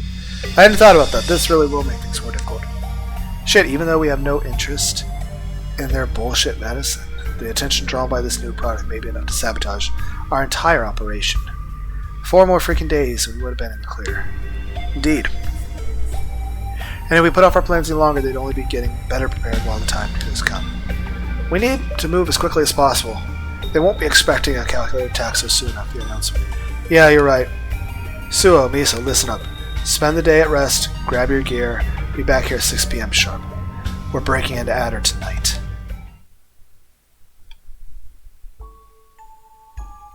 Given the day to relax however we saw fit, Misa and I returned home. We'd only been gone for less than 2 hours. Neither one of us had undergone any kind of physical strain, no less than what we were in our host, the heavy atmosphere that descended upon us. Tonight, huh? So it's finally happening. Not expecting the sudden change of plans, the thought of breaking into Adder that very day seemed surreal. Even before the date change, the break-in seemed unreasonably soon, and with the uncertainty Sai and Karasu had been shown, even before that point, their unease naturally trickled down to me. No matter how Sai spins it, this is way too sudden. It's true that the operation date was already pushed forward once, but that first date change at least gave us all time to train and prepare. Being suddenly told that we have a single day, or on the other hand, this is just insane. Geez, we're in quite a bind now, huh? This is way too short notice. Nod.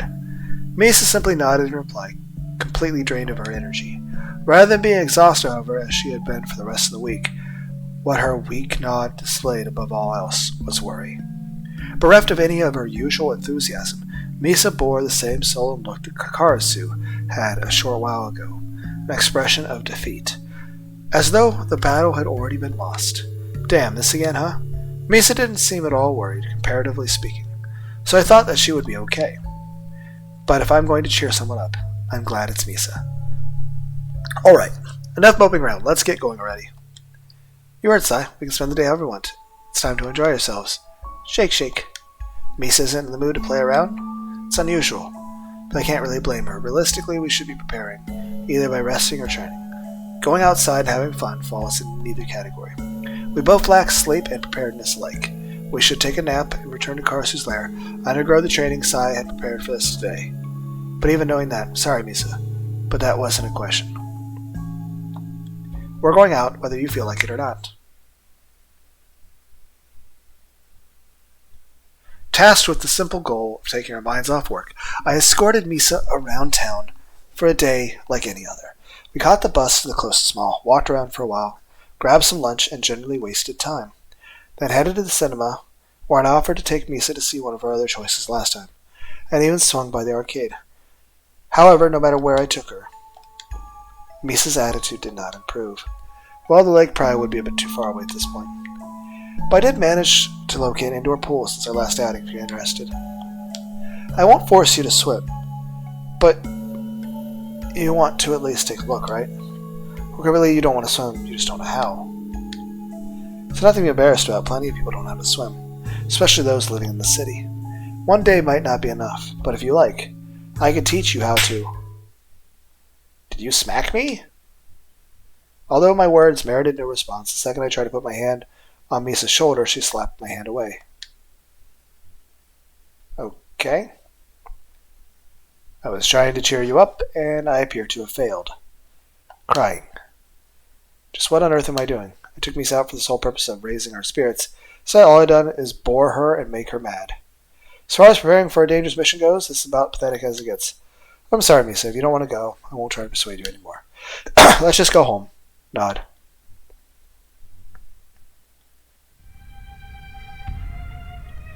After Suo and Misa left for the day, of relaxation and preparation, Sai continued to work through their absence.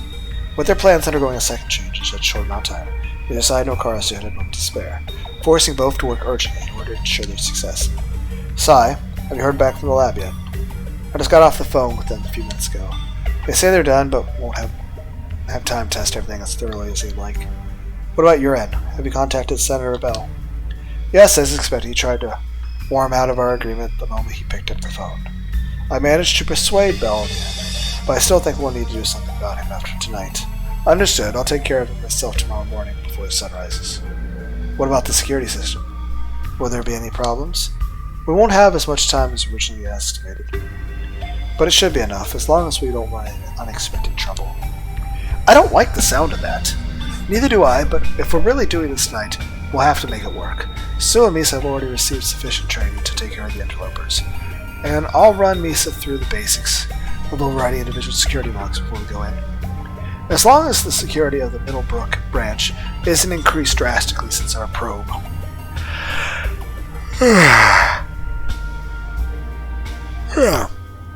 I'm confident that those two will complete their part. Good.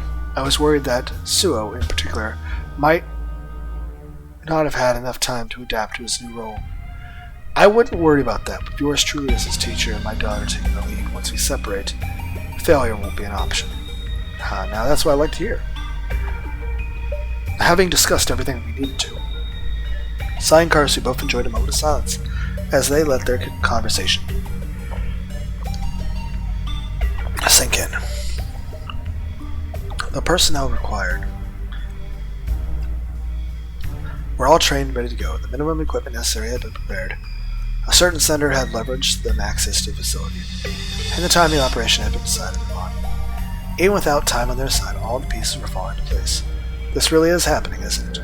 After months of planning, preparation, years of waiting for the opportunity, we'll finally be making our move. We will indeed. Our hard work is finally going to be paying off. I was skeptical when you asked me to flee Japan in order to join you, but now... Oh, Sai. Don't start getting sentimental on me now. You of all people should know better than to relax before a mission is complete. That I do. In light of that, let's continue this conversation tomorrow, after you've begun selling off and exploiting Adder's research. I'm looking forward to watching my assets skyrocket, you know. As am I, my friend.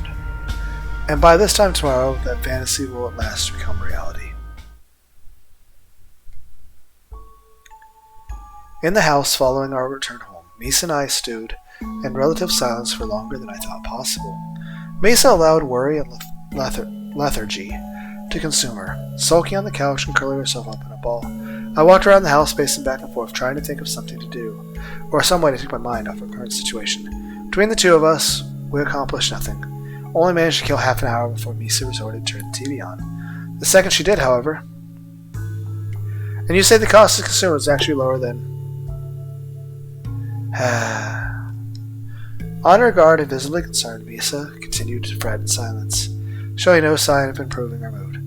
Seeing the typically elated and energetic young girl in such a depressed state, I felt a powerful urge to sit down next to Misa and throw my arms around her, comforting her with kind words and blatant lies.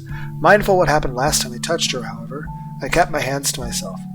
I hate seeing Misa like this, but the fact is, it's not up to me to decide how she feels. Misa has made it clear that she wants me to keep my distance, at least for the time being. So the best thing I can do is to honor her wish. Once this is over, we'll have plenty of time to have fun, make up, and laugh about all this nonsense. The only hard part will be surviving long enough to do so. Even if I want to believe that everything will be going alright, I know that this can't possibly go as smoothly as Sai and Karasu hope. The deadline has changed twice, their training was cut short, and even now I don't have a clue what I'll be expecting to do once I get inside. For that matter, how will we get inside? How will we enter a highly guarded research facility by one of the world's most powerful corporations? This is a fool's errand, one which we stand no chance of completing successfully. As painfully as it may be to admit, Misa's right to feel depressed. I feel so tempted to get a pizza from Pizza Hut and to drink some Pepsi. While wandering around the house aimlessly, I soon found myself in the bedroom. The bed Sarah and I slept on, currently shared between Misa and myself, beckoned me over. I sat down and looked around the room, taking what might be my final eyeful. It's not just that my bed, is it? Every part of this room once had a semblance of Sarah. Now her clothes have been cast aside to make room for Misa's. Her half of the bed has become Misa's. Her role in the household has become Misa's. I don't know if Misa's moved in here just to support me, and I realize there's no point waiting for the dead. But even so, it almost feels as though those memories of Sarah no longer have any place here. The girl who moved in here with me, who made this house into a home, who made the best of a bad situation, is dead. She has been replaced. Her belongings have been hidden away and forgotten. Her presence is gone forever. I've had a lot of fun memories with Misa, and I appreciate it. Everything she's done for me, but at the end of the day, she isn't Sarah. She isn't Sarah?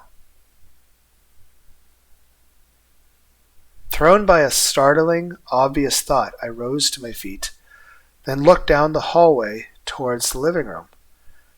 Down the hallway is a girl who accepts what I do for a living, who began cohabitating with me without even being asked, and follows me around blindly. I brushed off a lot of what Misa has said and done because I expected as much from my sister, but Misa is not Sarah. Whatever reason she had to come here like this has not been lost on me. I never thought to ask why Misa stayed here with me, or continued to be by my side. Work has a role in it, of course, as does her father. But when we're on the job, what keeps Misa by my side instead of splitting up? What made her want to stay here with me? For all of Karasu's tasteless jokes and insinuations, not once has Misa rejected the premise that we were dating, or gotten defensive when being called my girlfriend. Is it possible that Misa is taking our relationship that seriously? I like Misa despite her often overwhelming energy and her cryptic signals. She's a lot of fun to be around. But as far as our relationship is concerned, I've never once thought about having a life together, or even a future. My thoughts of being with Misa have always been short-term, focused on our next outing, or on work. When Sarah died, it never would have occurred to me to ask Misa to stay with me. As for Misa, however, even if she hasn't thought about it that deeply, she obviously given this much more consideration than I have. Overrun by thoughts that were completely inappropriate for the current situation, I headed into the living room once more. Even with work threatening my livelihood, my thoughts had been instantly consumed by Misa. This may not be the best time to approach Misa, given that we only have a few hours before we'll be leaving this house for what might be the last time.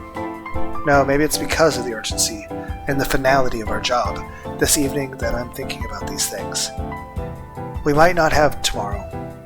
This could be my last chance to understand exactly what kind of relationship Misa and I share. Question face. Having noticed me standing in the room staring at her, Misa returned my gaze with one of confusion. Still seemed to be mad about before, or at least troubled by our upcoming operation. Either way, she was in no mood for the kind of speculation I had in mind. Nonetheless, I had to speak up. Misa, I have a question. Yep. In response to my serious tone, Misa's expression softened. Even if she was mad at me, Misa was still in the right mind frame to take an important question seriously. When all of this is over, when we've robbed Adder and become wealthy, infamous criminals, what will you do? Misa stared at me quizzically, as though my question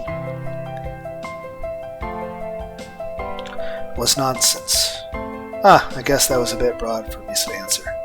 I need to simplify the question. Misa, what I'm trying to ask is, will you keep living with me?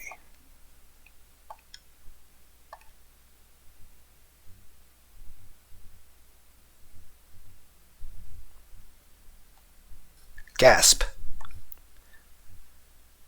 Frozen in place, Misa continued to stare at me blankly for a few moments before finally gasping in realization.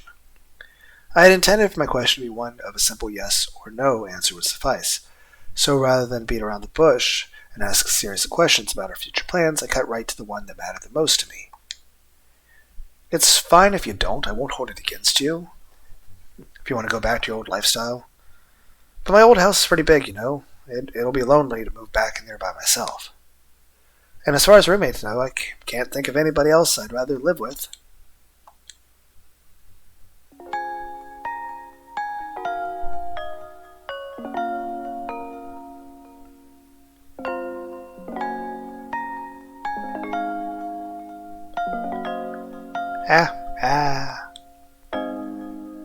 She's actually going to talk?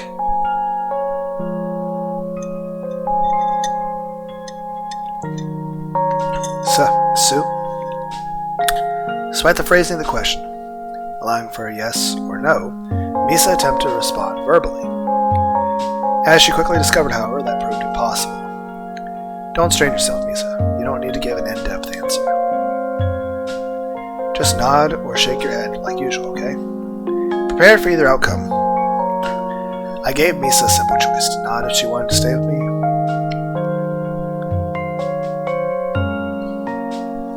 or to shake her head if not.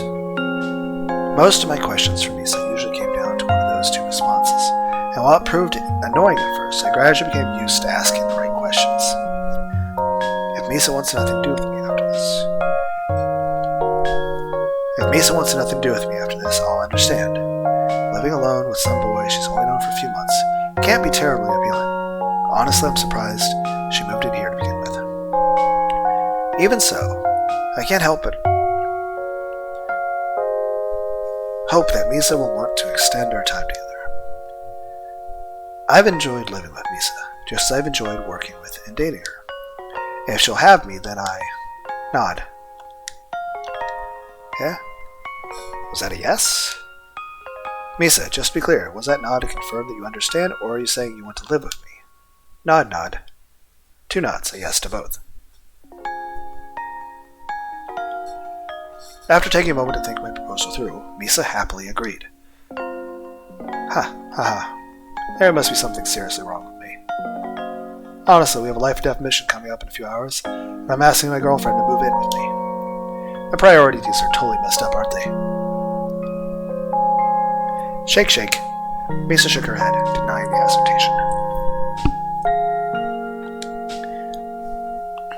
Whether she meant it or was just humoring me, Misa didn't seem to mind at all that my mind had reverted to a safe place in her time of unease. Maybe Misa's in the same boat as I am, happy to distract herself from work and indulge in a moment of bliss. If not, Misa must have nerves of steel. Focusing on our relationship and our possible future is the only thing keeping me from tearing my hair out right now.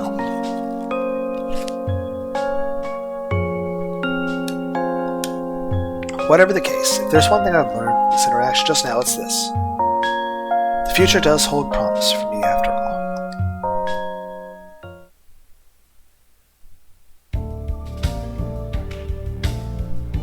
Adder Technologies, known worldwide for wonder drugs and miracle medicine, Adder are currently at the forefront of global medical research. There isn't a corner on the planet in which the name Adder is not known. In nearly every country across the globe, they have a foothold. Adder are omnipresent, reaping profits wherever they go.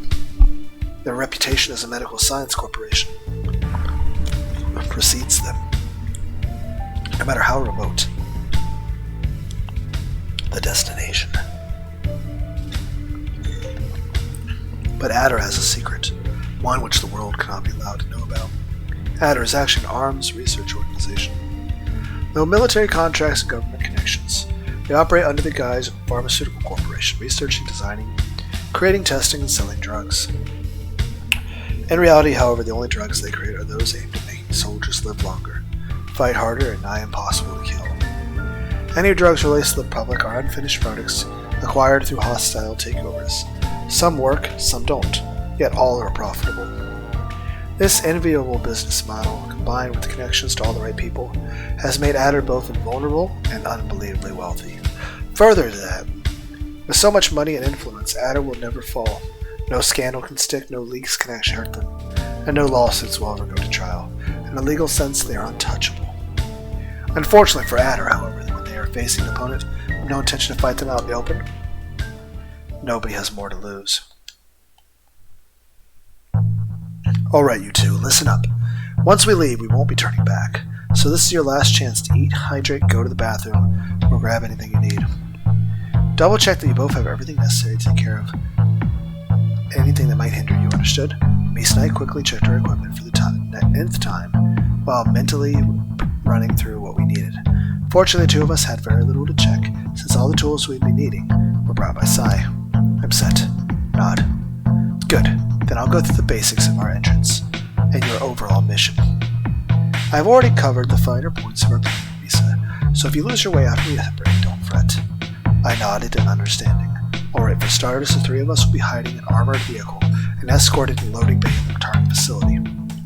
We'll be using the credentials of a certain senator who owes Karasu a favor, so chances are that vehicle won't be inspected. Nonetheless, once we approach our destination, we will be hiding in the concealed compartment of the vehicle. Once we reach the loading bay, the three of us will exit through the bottom of the hidden compartment, then sneak onto the first level control room. This is where things will start to get tricky. Sai took a breath before continuing, giving Misa and I a moment to take everything in. We'll be utilizing a device cooked up by Karasu's tech team, reverse engineered from Matter's own security framework. This will cause a temporary failure in their systems, quietly disabling any intruder detection provisions without alerting the security guards. In theory, this will give us 15 minutes to rush in. Take what we came for and get out. However, given Adder's sudden announcement, it's possible they've changed the setup since we began working on their security. However, hopefully, we're eager early enough that will be any planned changes in security. Nonetheless, we must be prepared for the worst. Having given us fair warning and a brief rundown of what we needed to know, Sai put an end to his explanation. I glanced at Misa, who didn't seem fazed by what she had heard, then thought it over myself. A 15-minute snatch and grab, huh? Not quite the billion-dollar heist I was expecting. But if it gets the job done, then so be it. More importantly, even a novice like me can follow Sai around and grab what he tells me to. My job is every bit as easy as he made it out to be. Have I been worrying about nothing this entire time? Ah! You're all still here. How wonderful. Moments after Sai finished talking, Karasu walked up to the three of us, showing his face to me outside of his lair for the first time since we met. What are you doing here? Did something happen? Eh? What are you talking about? I just came up to see you with my adorable children. So you're here to mess around. Go back to your office and await our return, would you? Now, don't be like that. I'll have you know that I'm not the kind to simply sit around and wait for my man to come home. Would you listen to yourself? You're creeping us out. Seriously, go hide in your hole. You stick around here too long, the indirect sunlight might turn you to ash. I knew you'd have some humor left in you, Sai. Going through the usual motivations, Sai and Karasu went back and forth, berating and teasing one another as though there was any other day. Is this really the best time to joke around? Shouldn't we be focused on the task at hand? You're right, focus is important, especially when so much is on the line. But even if this is a serious mission, that doesn't mean you need to go in with a heavy heart. There's no harm in having a laugh beforehand. Besides, you should be glad I'm here. Surely you have some questions that secretive old Sai had failed to answer. Yeah, I can take the hint. Sai gave Karasu and I some distance, taking Misa with him. Questions for Karasu, huh?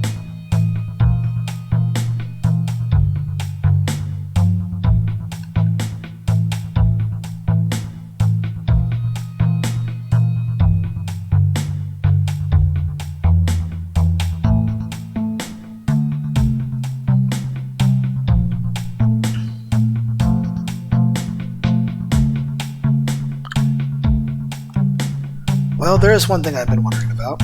You said before the Sai and Misa have broken into Adder buildings before, right? Why is this time so different? Ah, so you do pay attention on our end. Thing is, Sai and Misa have indeed broken into Adder facilities before, but not this facility. They've broken into office buildings, but not heavily guarded research labs. Uh-oh, I don't like the sound of that. Not to worry, though. We've taken every precaution to ensure that this mission is a success. And even if the difficulty is higher, I'm sure that would just make our greatest success to date. What will we be stealing? Getting told we're breaking research, but not once have we told what we're actually going to take. What will we be stealing exactly? Strictly speaking, you won't be taking anything. Sai will be heading straight to the facility service room, then the office which will keep arms research materials. Meanwhile, Misa will search individual labs, keeping an eye out for anything valuable or potentially useful, and downloading what she can off the company computers. We'll be targeting digital information of all forms, time permitting. Mostly we want details on their weapons contracts and upcoming developments. If we can obtain the details of the people of whom Adder is still in weaponry, as well as the knowledge of how to create weaponry ourselves, we can undercut them. We'll make a fortune. Adder will have to no profit from their R&D, and the list of contacts will have expanded. Well, Karasu really has thought this through. Assuming the operation is successful, what will happen next? Surely we won't be able to just walk away without any repercussions. Why not? That was my plan. Or at least wish it were that simple. Personally, I'll be moving as far away from here as possible. Even if Leon and the others are acting independently, I can't risk Adder finding me here. Sai will be coming with me initially, though once the heat dies down, we'll likely part ways. So those two are leaving town, huh? Well, what is it? Aren't you going to ask me if Misa will be leaving too? After considering Karasu's question for a moment, I looked towards Sai, who seemed to be paying us no attention whatsoever. There's no need. I already know where Misa will be staying. Huh, I see. It's a good thing I sent Sai away. He'd have heart attack if he heard that you two were discussing something like that. Either that, or you'd wind up one man short for this operation. You two are done chatting. It's time we left. Ah, that time already, is it? Very well then. I'll take my leave too. But before you go, Suo, Misa, I have something I want to say to the two of you. Although I never got to know you as well as Sai. I truly mean it when I say that you're my children. You never failed me, or tried to double-cross me. And the two of you have put up with my antics without complaining once. Please take care, you two. Come back to me alive and well.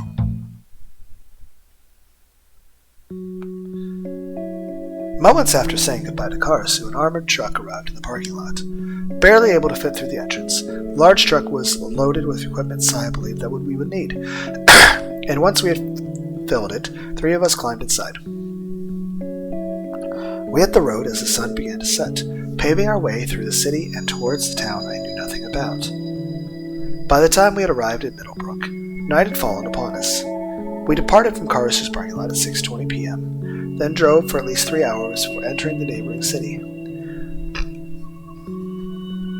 Misa and I sat in relative silence, as did Sai.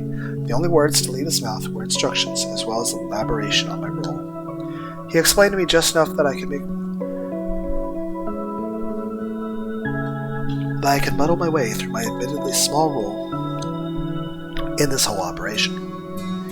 After we entered the control room, Sai, Misa, and I will each get in position, simultaneously inserting and activating override devices in computer terminals. I just need to take the devices Sai gives me, insert in the computer he points me towards, and flip the switch on the side. As long as all devices are activated within half a second of one another, no alarm will be raised, and we'll all be free to loot. The way Sai explained my roles, I had doubts that he was telling me everything. If my roles do nothing more than flip a switch, then anybody could have been the third person.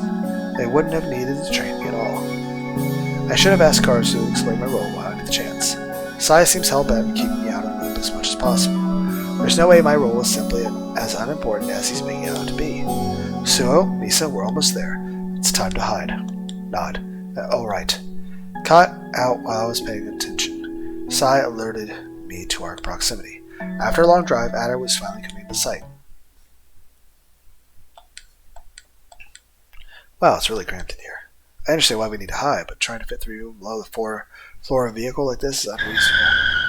If I didn't know better, We're in. In 5 seconds, I'll open the hatch below us. Try to land on your feet, okay? There's a hatch below us? Wait, what does I mean by ow? I should have known. Get up, there's no way to unlayer on. Blind light around us and sitting in complete darkness. Disoriented by the sudden impact, I slowly rose to my feet. I tried to take a step forward. A familiar warmth grasped my hand, leading me forward. Temporarily blind, I was silently led by Misa, who handled our escape far more gracefully than I did. And once my vision returned, at first what I saw was the control room.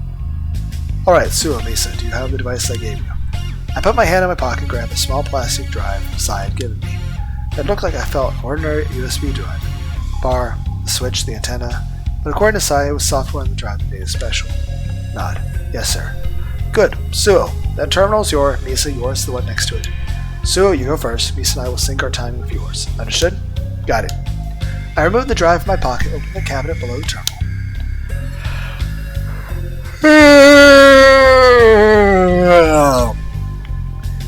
I then located a spare USB port and inserted the device, resting my thumb on the switch. Okay, are you two ready? Nod. Whenever you are. Alright, here goes nothing. 3, 2, 1, go. The moment I flicked the switch on the drive, Sai and Misa did the same, both within a fraction of a second of my movement. Did it work? All three devices are on, and this move hasn't been locked down. Yes, it worked. Phew, thank God. I let out a sigh of relief after completing the first phase of our plan. Don't get complacent yet. We've only just got started here. Suo, Misa, the door is yours. The security system is down, so any fingerprints and retina will open it. I'm taking the other entrance. We'll meet back here in 10 minutes. Got it? Nod. Wait, what do I... 14 minutes, 30 seconds. Get moving. And what do I do exactly? The one thing Sai told me to do was... grab. Before I could mull the question over any longer, Misa grabbed my hand and led me through our designated door. We entered a hallway filled with security cameras and locked doors, all of which exactly the same. I thought back to the blueprint Sai had given me, which detailed this very floor. The contents of these individual rooms were largely secret, but each room did have a number and some notes to them. All of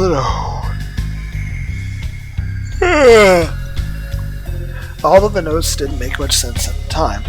By this point, I had a good idea what they meant. I get it now. Sai marked the rooms worth checking, rooms likely to be inhabited, and those we wouldn't be able to check quickly enough. Misa and I supposed to search the rooms he detailed, avoid detection, and kill anybody who sees us. That's why we've been undergoing stealth combat training. That's why I had to be the one to break in here with them. Really couldn't have done just anyone. Sai gave me all this information I needed after all. I was just too stupid to realize it. As I finally came to a grand realization, Misa entered the first room, which Sai had marked as we were checking. She simply put her blade to the key card scanner as I was swiping a card, and the door opened, rendered utterly useless by our earlier sabotage. Seeing Misa do so, I followed suit, approaching the next door, so we were checking, and placing one of my knives in the scanner. This is just too easy. Having been granted access, I entered the first lab. Inside, I found miscellaneous scientific tools, most of which I couldn't name if I wanted to. Another computer terminal, and various scattered documents. What do I take? What to take? The computer probably has a lot of valuable information, but Sai only gave me the jamming device. I have nothing to store additional information on. What's more, I have no idea which documents or equipment here are worth anything, and I can't take all of it. I internally debated what I should take. A thought came to mind. I opened the cabinets and drawers around the computer within moments, setting my sights on marked USB flash drives and DVDs. What do we have here? Personal flight pod, prototype, oscillated blade, a 6 installation disc. Whatever, I'll just take it all. I emptied a nearby box, beakers, then started filling it with flash drives and DVDs. Once I had grabbed everything digital, storage, device, and media, I exited the room, quite content with my haul. With my 10-minute time limit almost up, I gleefully made my way through the hallway back toward the control room. In my hands, I had a duffel bag, which I had found in one of the labs. I poured all the contents of the box I was carrying in the bag, half filled it, then continued to raid several other rooms. Misa took one hallway, I took the other. Together we amassed a significant amount of data. Now this is what I'm talking about. Collections, assassination, screw that. This is what I should be doing. Walk into a room, grab every digital storage medium in sight.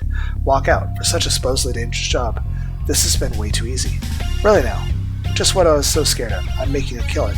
Figuratively for once. And all I have to do is steal flash drives.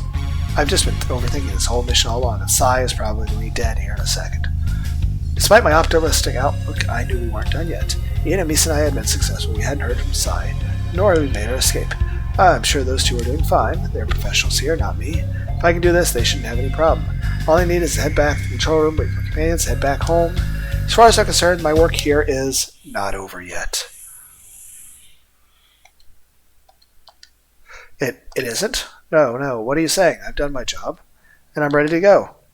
I haven't screwed up any step of the way. I've completed the objective I have given me. But you're not alone. I'm not alone? Is Leon here? I know that Sai and Misa are here with me. That isn't news. What's more, I'm certain that none of Adder's staff has spotted me.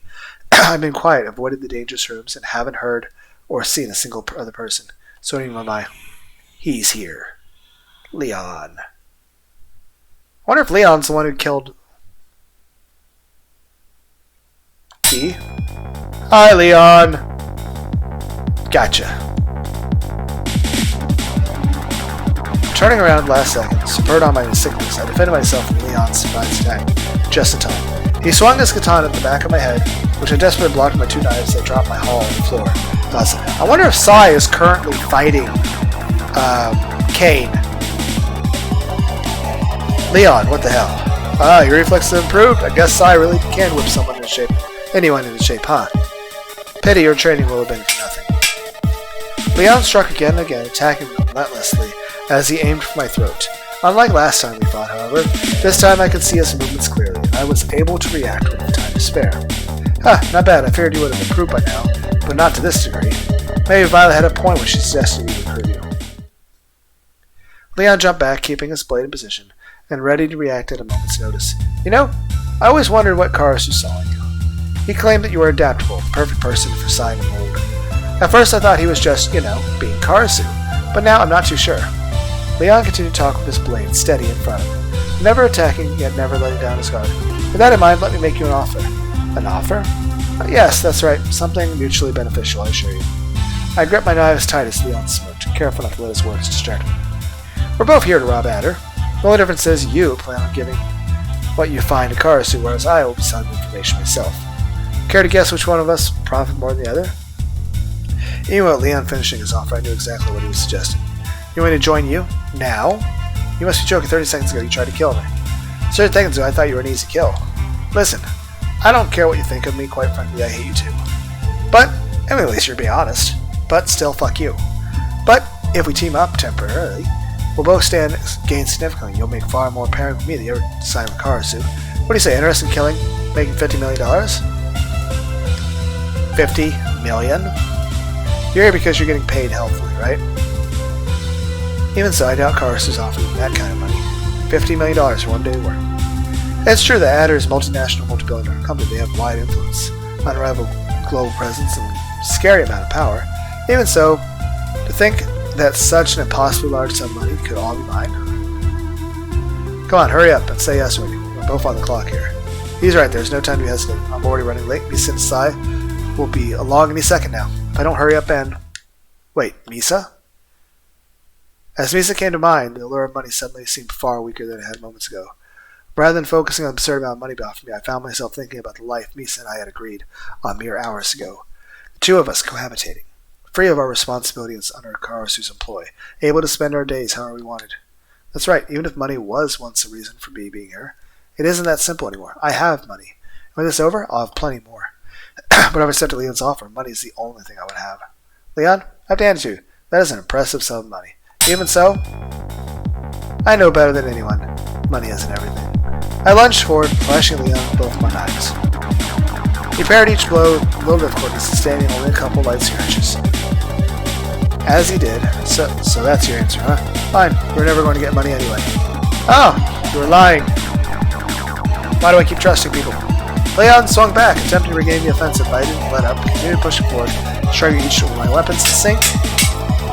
Oh, you really are full of surprises. Even so, I won't forgive you for underestimating me. Leon increased the amount of strength each body with his strikes, swinging wildly. As he did so, however, his movements became easier to read, and I was able to avoid his attacks altogether. Stand still and die, damn it. I cut Leon's stomach once more, and quickly blocked his blade. Wielding two short blades at once, I had the advantage in speed, and from the very beginning I was stronger than Leon. Although he outmatched me in skill, his sword shows nothing but pieces, making the whole fight feel like a slow day of training. What's wrong, Leon? You're slowing down. Arg. Arr. I cut Leon again and again, producing every opportunity he gave me. The more I cut him, the angrier he grew. As Leon became enraged, he made stupid mistakes, allowing me to cut him again and defeat the cycle. God damn you. Leon lunged forward, and in response, I swiftly cut him down. I need to end this already. We only have a couple minutes left before the security system comes back online. If I don't get out of here soon, Misa and Sai will. Wait a minute, where is Misa? Quickly pushing Leon away, I ran in the opposite direction toward the lab. I saw Misa enter. As much as I wanted to finish Leon off once and for all, I knew I had to grab her and exit before her time ran out. Shit, what is keeping you, Misa? I'm dear Leon, so what are you? The moment Leon's face entered my mind, I recalled the makeup of his team. The Violet team dead and Leon behind me. There remained one last one. Oh no, I forgot about Kane. I thought he'd be fighting, Sai. Misa! I quickly dashed in the lab, screaming Misa's name as I did. At the moment I entered, I confirmed her safety. Misa, you're safe after all. Listen, I don't know what kept you so long, but we're out of time. We need to get right now. Leon is here and he's... Holy shit, you have good reflexes. Good job, by the way, but still. Holy... How sharp is that knife? Before I could finish speaking, Misa maneuvered herself around me and intercepted the sound I heard. That even my thickness that even my thickness, god damn it, intercepting the silent predator that even my sickness had failed to notice. Oh no, my spider senses are failing me. No. But that does mean Sai is the one fighting Leon. I'm not sure who would win then. Leon's definitely got the advantage in strength. I still would put my money on Sai. In the blink of an eye, she removed her blade from behind her back and ran straight past me and pinned Leon to the wall. Gak. Alright, Gak's Trilogy. I want to play that when it comes out. Assuming my computer can handle it. Having the skull and brain pierced effortlessly, Leon could no longer speak. The best he could do now was allow moans of death to leak from his mouth, gurgling blood for a moment, as the last remnant of his conscience faded. Within moments, the light had left Leon's eyes. And the man I sought to warn Misa about had been permanently erased. He remained standing next to the blade pinning him to the wall, but otherwise all signs of life had left his body. Whoa, Misa can be totally ruthless when she wants to be. I thought she was merciless when she cracked him the head violently, or when she cleaved Martin too. But to react that quickly and to kill a professional so easily? Misa really is class above me. Misa, that was amazing. I came here to warn you about Leon, but it looks like I need him bothered. Now let's get out of here before your luck runs out. I assume that's Kane. So, how is Sai?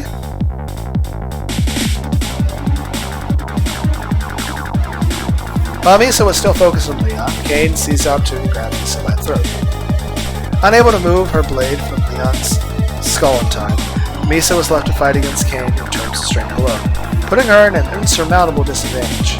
Phew, that was a close one. I'd hoped to find you while Leon was keeping your partner busy, but it looks like you're mine regardless, little girl. And you're like sleeper holding her. I have knives! I could do stuff. Gasp. Kane tightened his hold on Misa's throat, making it difficult for her to breathe. Really now, to think that you killed not only Violet but Leon too? I may not be the family man Ikarasu claims to be, but I was rather fond of those two, you know.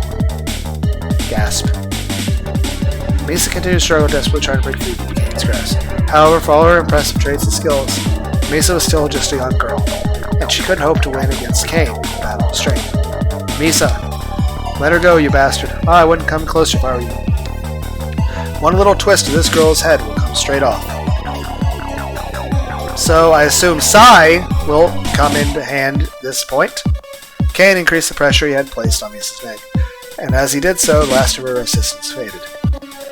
But if I don't attack you now, she's going to die either way. So I have no choice but to rush you. Her arms fell limply by his side, and Misa's eyes began to close. Not good, Misa's already losing consciousness. He still hasn't let go. I can't afford taking any chances. I relaxed my stance and dropped my knives on the ground. Good boy, now grab the bag Misa was holding and slide it over me. Quickly now, the girl doesn't have much oxygen left. Another world it is, kinda said. I grabbed the bag Misa had hold it loading, filled the same manner as mine, and slid it over to Kane. Wise decision. Misa. Is she dead? The moment Kane let Misa go, I ran to her side immediately, listening for signs of life. However, by the time I got into her, Misa had already stopped breathing and her lips had turned blue. CPR! Damn it, Misa, this isn't funny. I've already been through this once, and I'm not about to let it happen again. Recalling the health class lessons CPR, placed one hand laced on the chin and back her head. Tilted her head back and covered her lips around, breathing oxygen into her lungs, and watching as her chest began to rise. Okay, I got this. 5 initial rescue breaths, 30 cardiac corrections, followed by 2 rescue breaths. I repeat those last steps until the signs of breathing are up. 4 and 4 initial breaths, then began chest compressions. That's 100 per minute. 30 at a time, 100 per minute, with 2 rescue breaths, no problem. Estimate time, best you could, I performed 2 chest 32 or 2 rescue breaths. Come on, Misa, wake up, boy. You're not allowed to die. Kept compressing Misa's chest, screamed at her, paying no attention to the tears in my eyes. You have to pull through, Misa. Who's going to keep me company if you die too? I promise you to stay with me, remember? You're going to live happily ever after. Free from the death and bloodshed. Please, Misa, just open your eyes. Yay! Not dead. Gasp.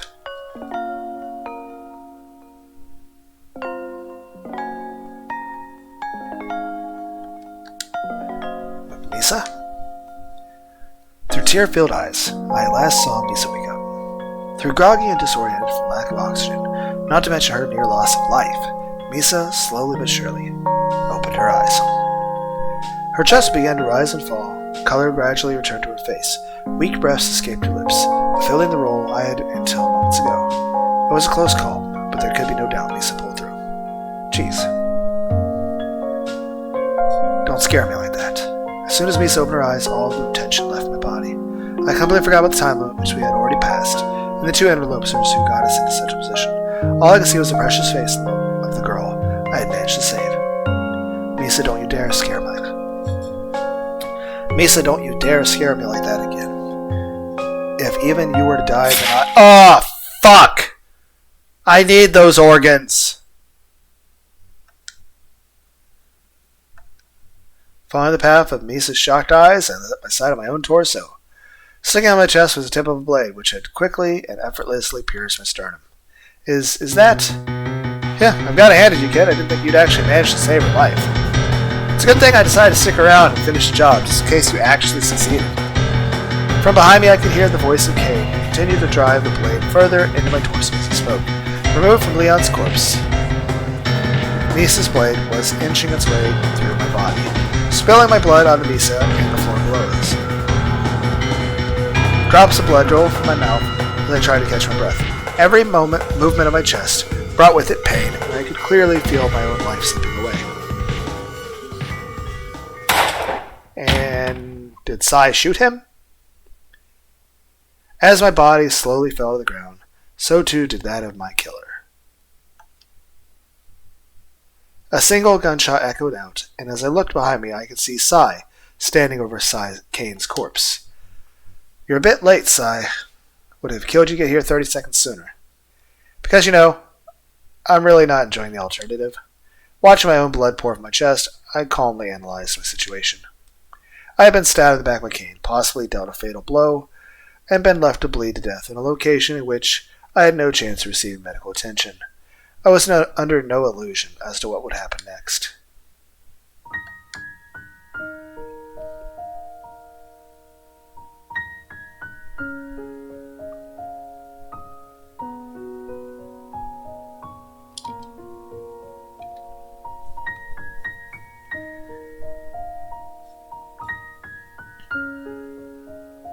As I felt my consciousness begin to slip away, another figure entered my view.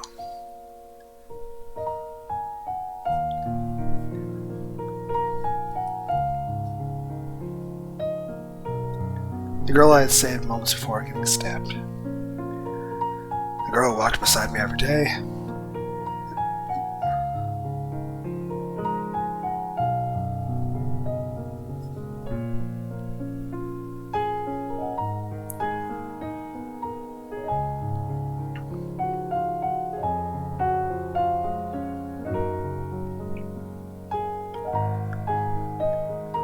The girl who kept me from falling into despair after the tragic death of my sister, Misa.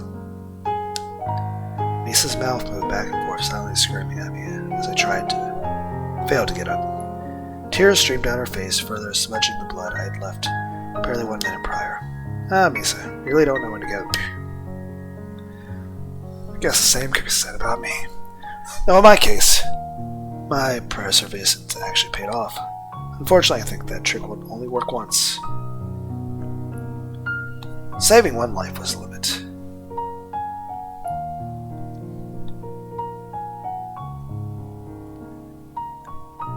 That's all a person like me could ever hope for. Praying that I too would come back from the brink of death is simply unreasonable. I can't say I'm surprised that things ended up this way. From the moment Karasu told me that we'd be robbing at her, I knew that death awaited me. It was never only a matter of if, it was only a question of when, and under what circumstance.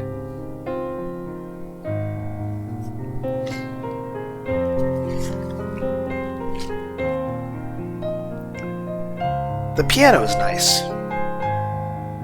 Definitely fits the mood. Under what circumstances? So as far as my final moments are concerned, I'm not disappointed. I was able to provide for Sarah, to give her a new home and a new life, even if it didn't last. I was able to trade fates with Misa.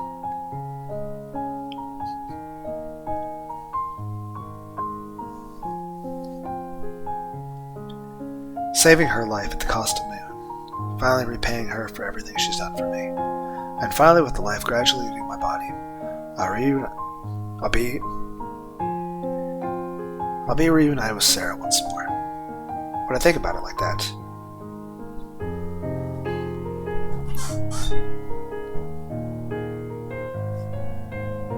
what do I have to complain about?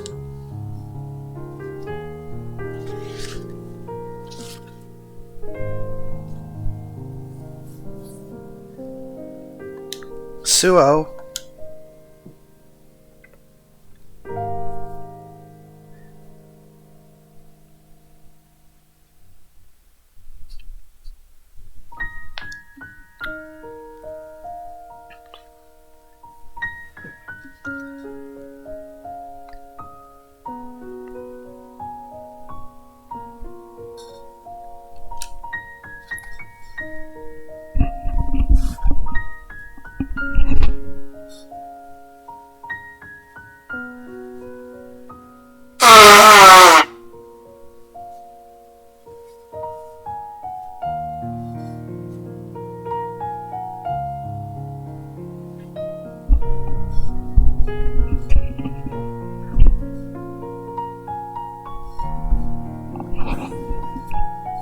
Visibly pained as she spoke, Misa strained herself to the very end, trying her hardest to finally say my name. Would you look at that? You can do it after all, Misa. You just needed the right motivation.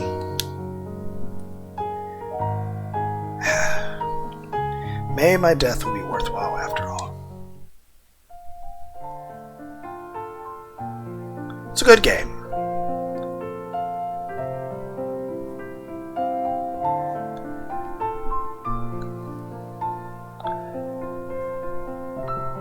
Okay, the person who wrote, programmed, and created the game, Vetsubo. Producer, Kyle. Backgrounds. These people. Sprites.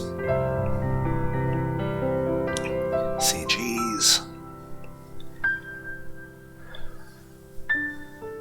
More artwork, more item sprites. Music. Music's good. It's very... The music suited the scenes well.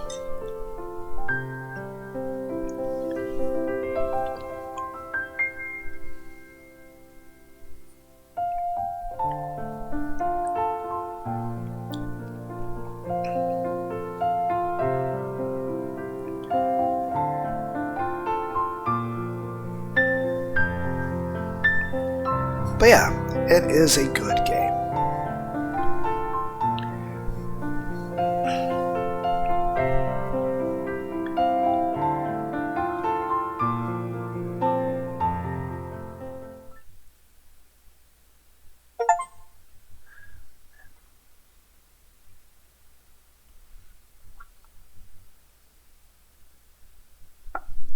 Oh.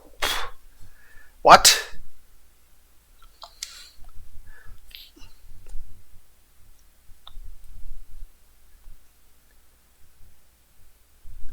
Okay, this is cool. Last night, moments before midnight, I woke to a dream far too fetched to ever affect reality. I had been stabbed through the chest and left to die on a cold, hard floor in a laboratory. It was the end I had seen coming a mile away, the scene of my death, the moment at which Carmen had finally caught up with me. It was a wonderful death, the kind which actually meant something. A death I would have been proud to accept. Yet, despite being granted such a wonderful death, I was saved. My far-fetched dream depicted my own survival. Not a dream of cold, bloody floor. Not of my own death, but one of life. A fantastic dream which I woke not in hell, but in a hospital bed, surrounded by white walls and sick people. A dream far too good for the likes of me. Convinced that the sight before me was not reality, I waited for the dream to end. I sat in the hospital bed, pierced with the tubes in areas I'd prefer not to mention, and whittled away the hours for an exciting turn of events, like any dream should have. But no matter how long I waited, no matter how long the hours passed, I did not wake up. Death refused to take me. Rather than being embraced by the darkness of eternity, I was cradled by life and rescued by events and people unknown to me. I had been saved.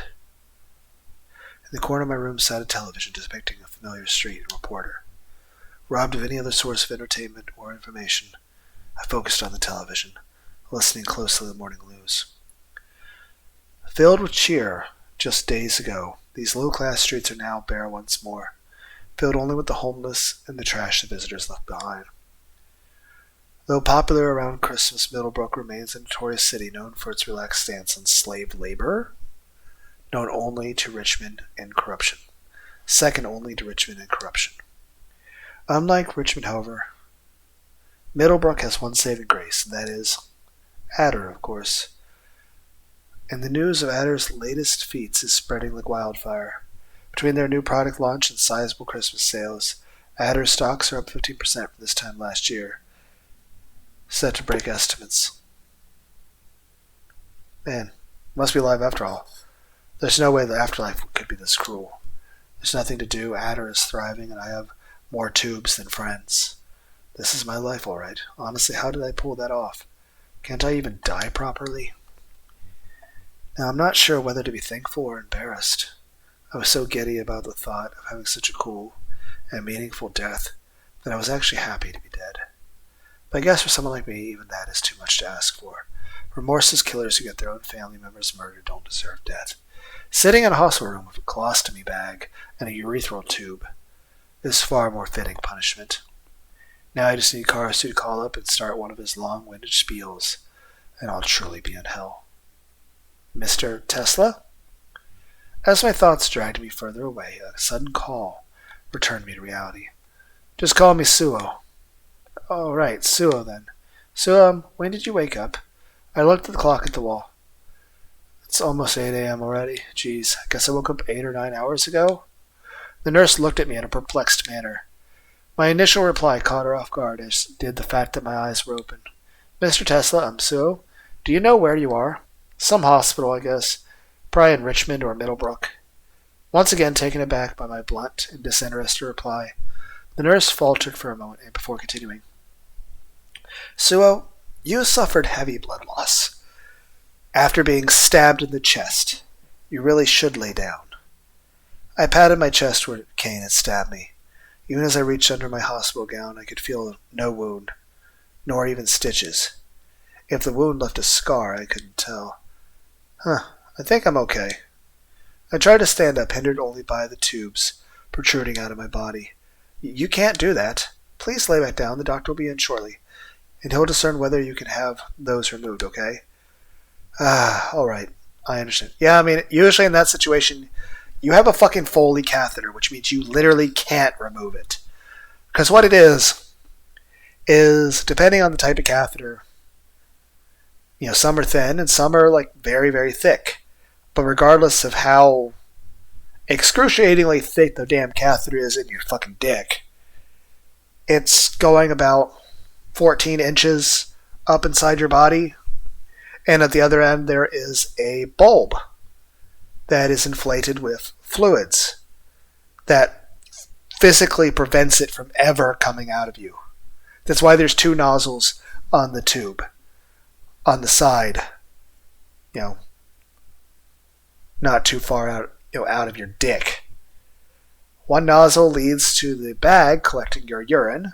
The other nozzle is a reverse pressurized thing, which allows you to put an empty plunger into it where you can drain the cc's, usually about 10 cc's of fluid, that's inflating the balloon inside your bladder. Otherwise, any attempt to remove that would probably kill you.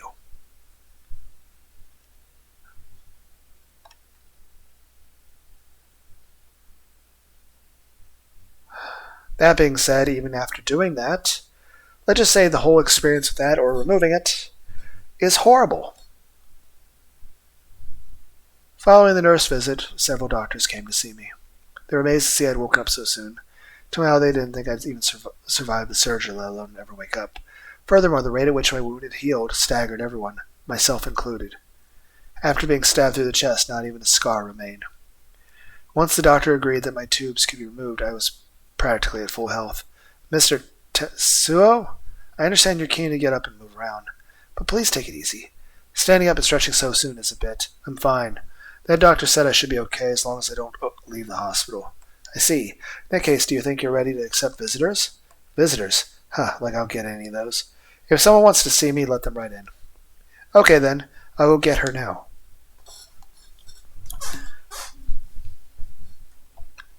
Think we've kept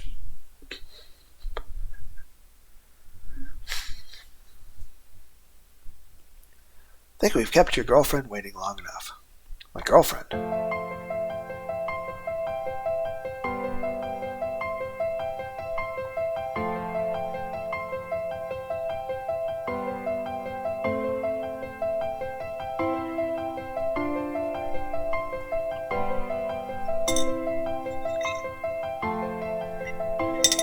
I'm taking this wholesome scene while I drink hot sauce and V8.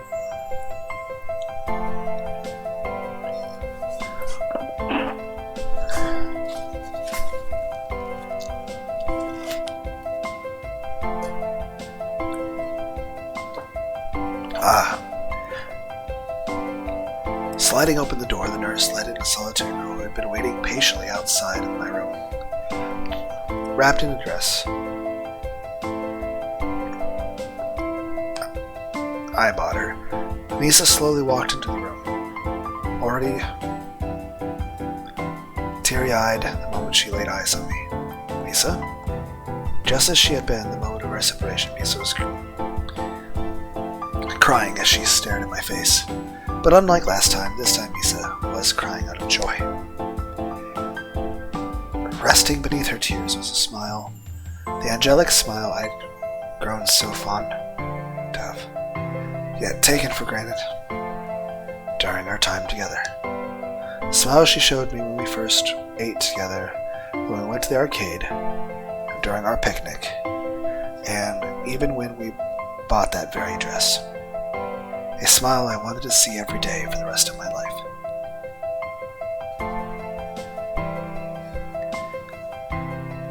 I made you cry again. Sorry to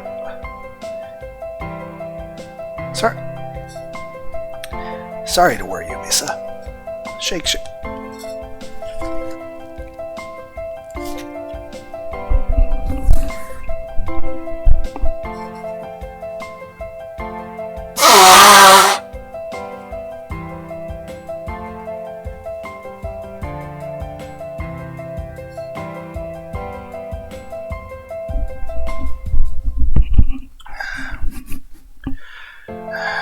Misa shook her head, dismissing my apology. She simply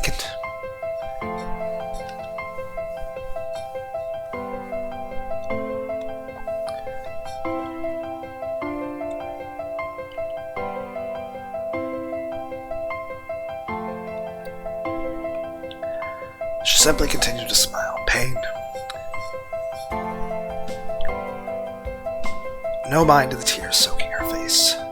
Oh, Misa. I really can't leave you alone, can I? From now on, I won't have to.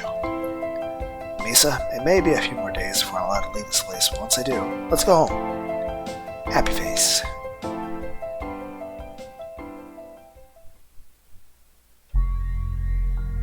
Unlocked extra content.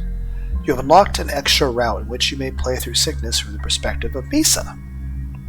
This extra covers several events for the main game, as well as new events for which Suo is not present or has no knowledge of. This extra is more lighthearted than the main game, and focuses on Misa's personal growth and relationships more so than her job. To play this extra, start a new game and select Misa from the new character selection menu.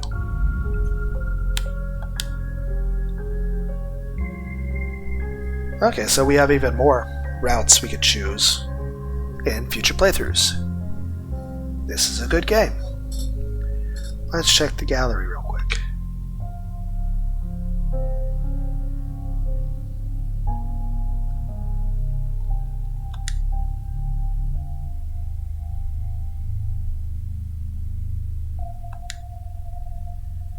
Okay.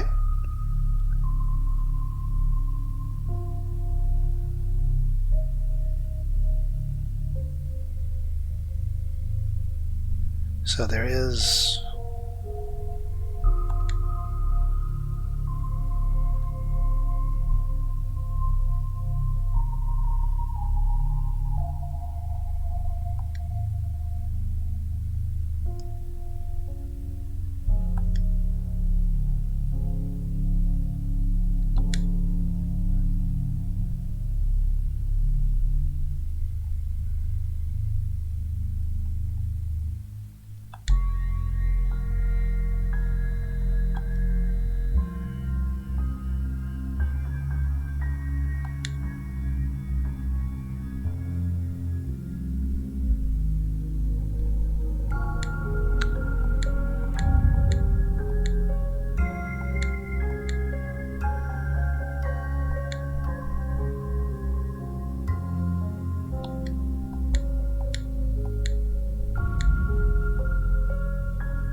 Huh.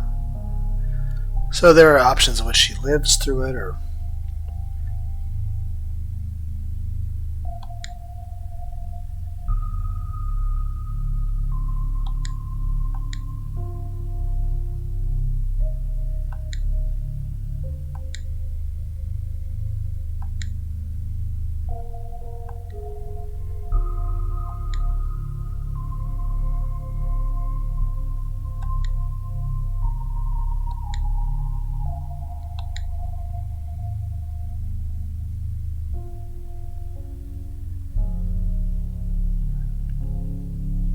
Okay.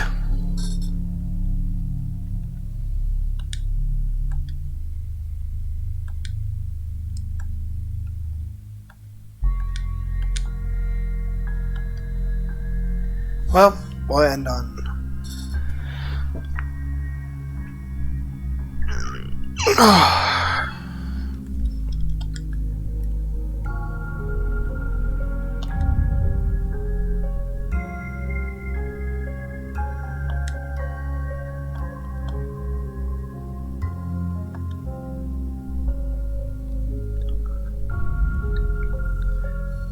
Yeah, it's definitely a good game.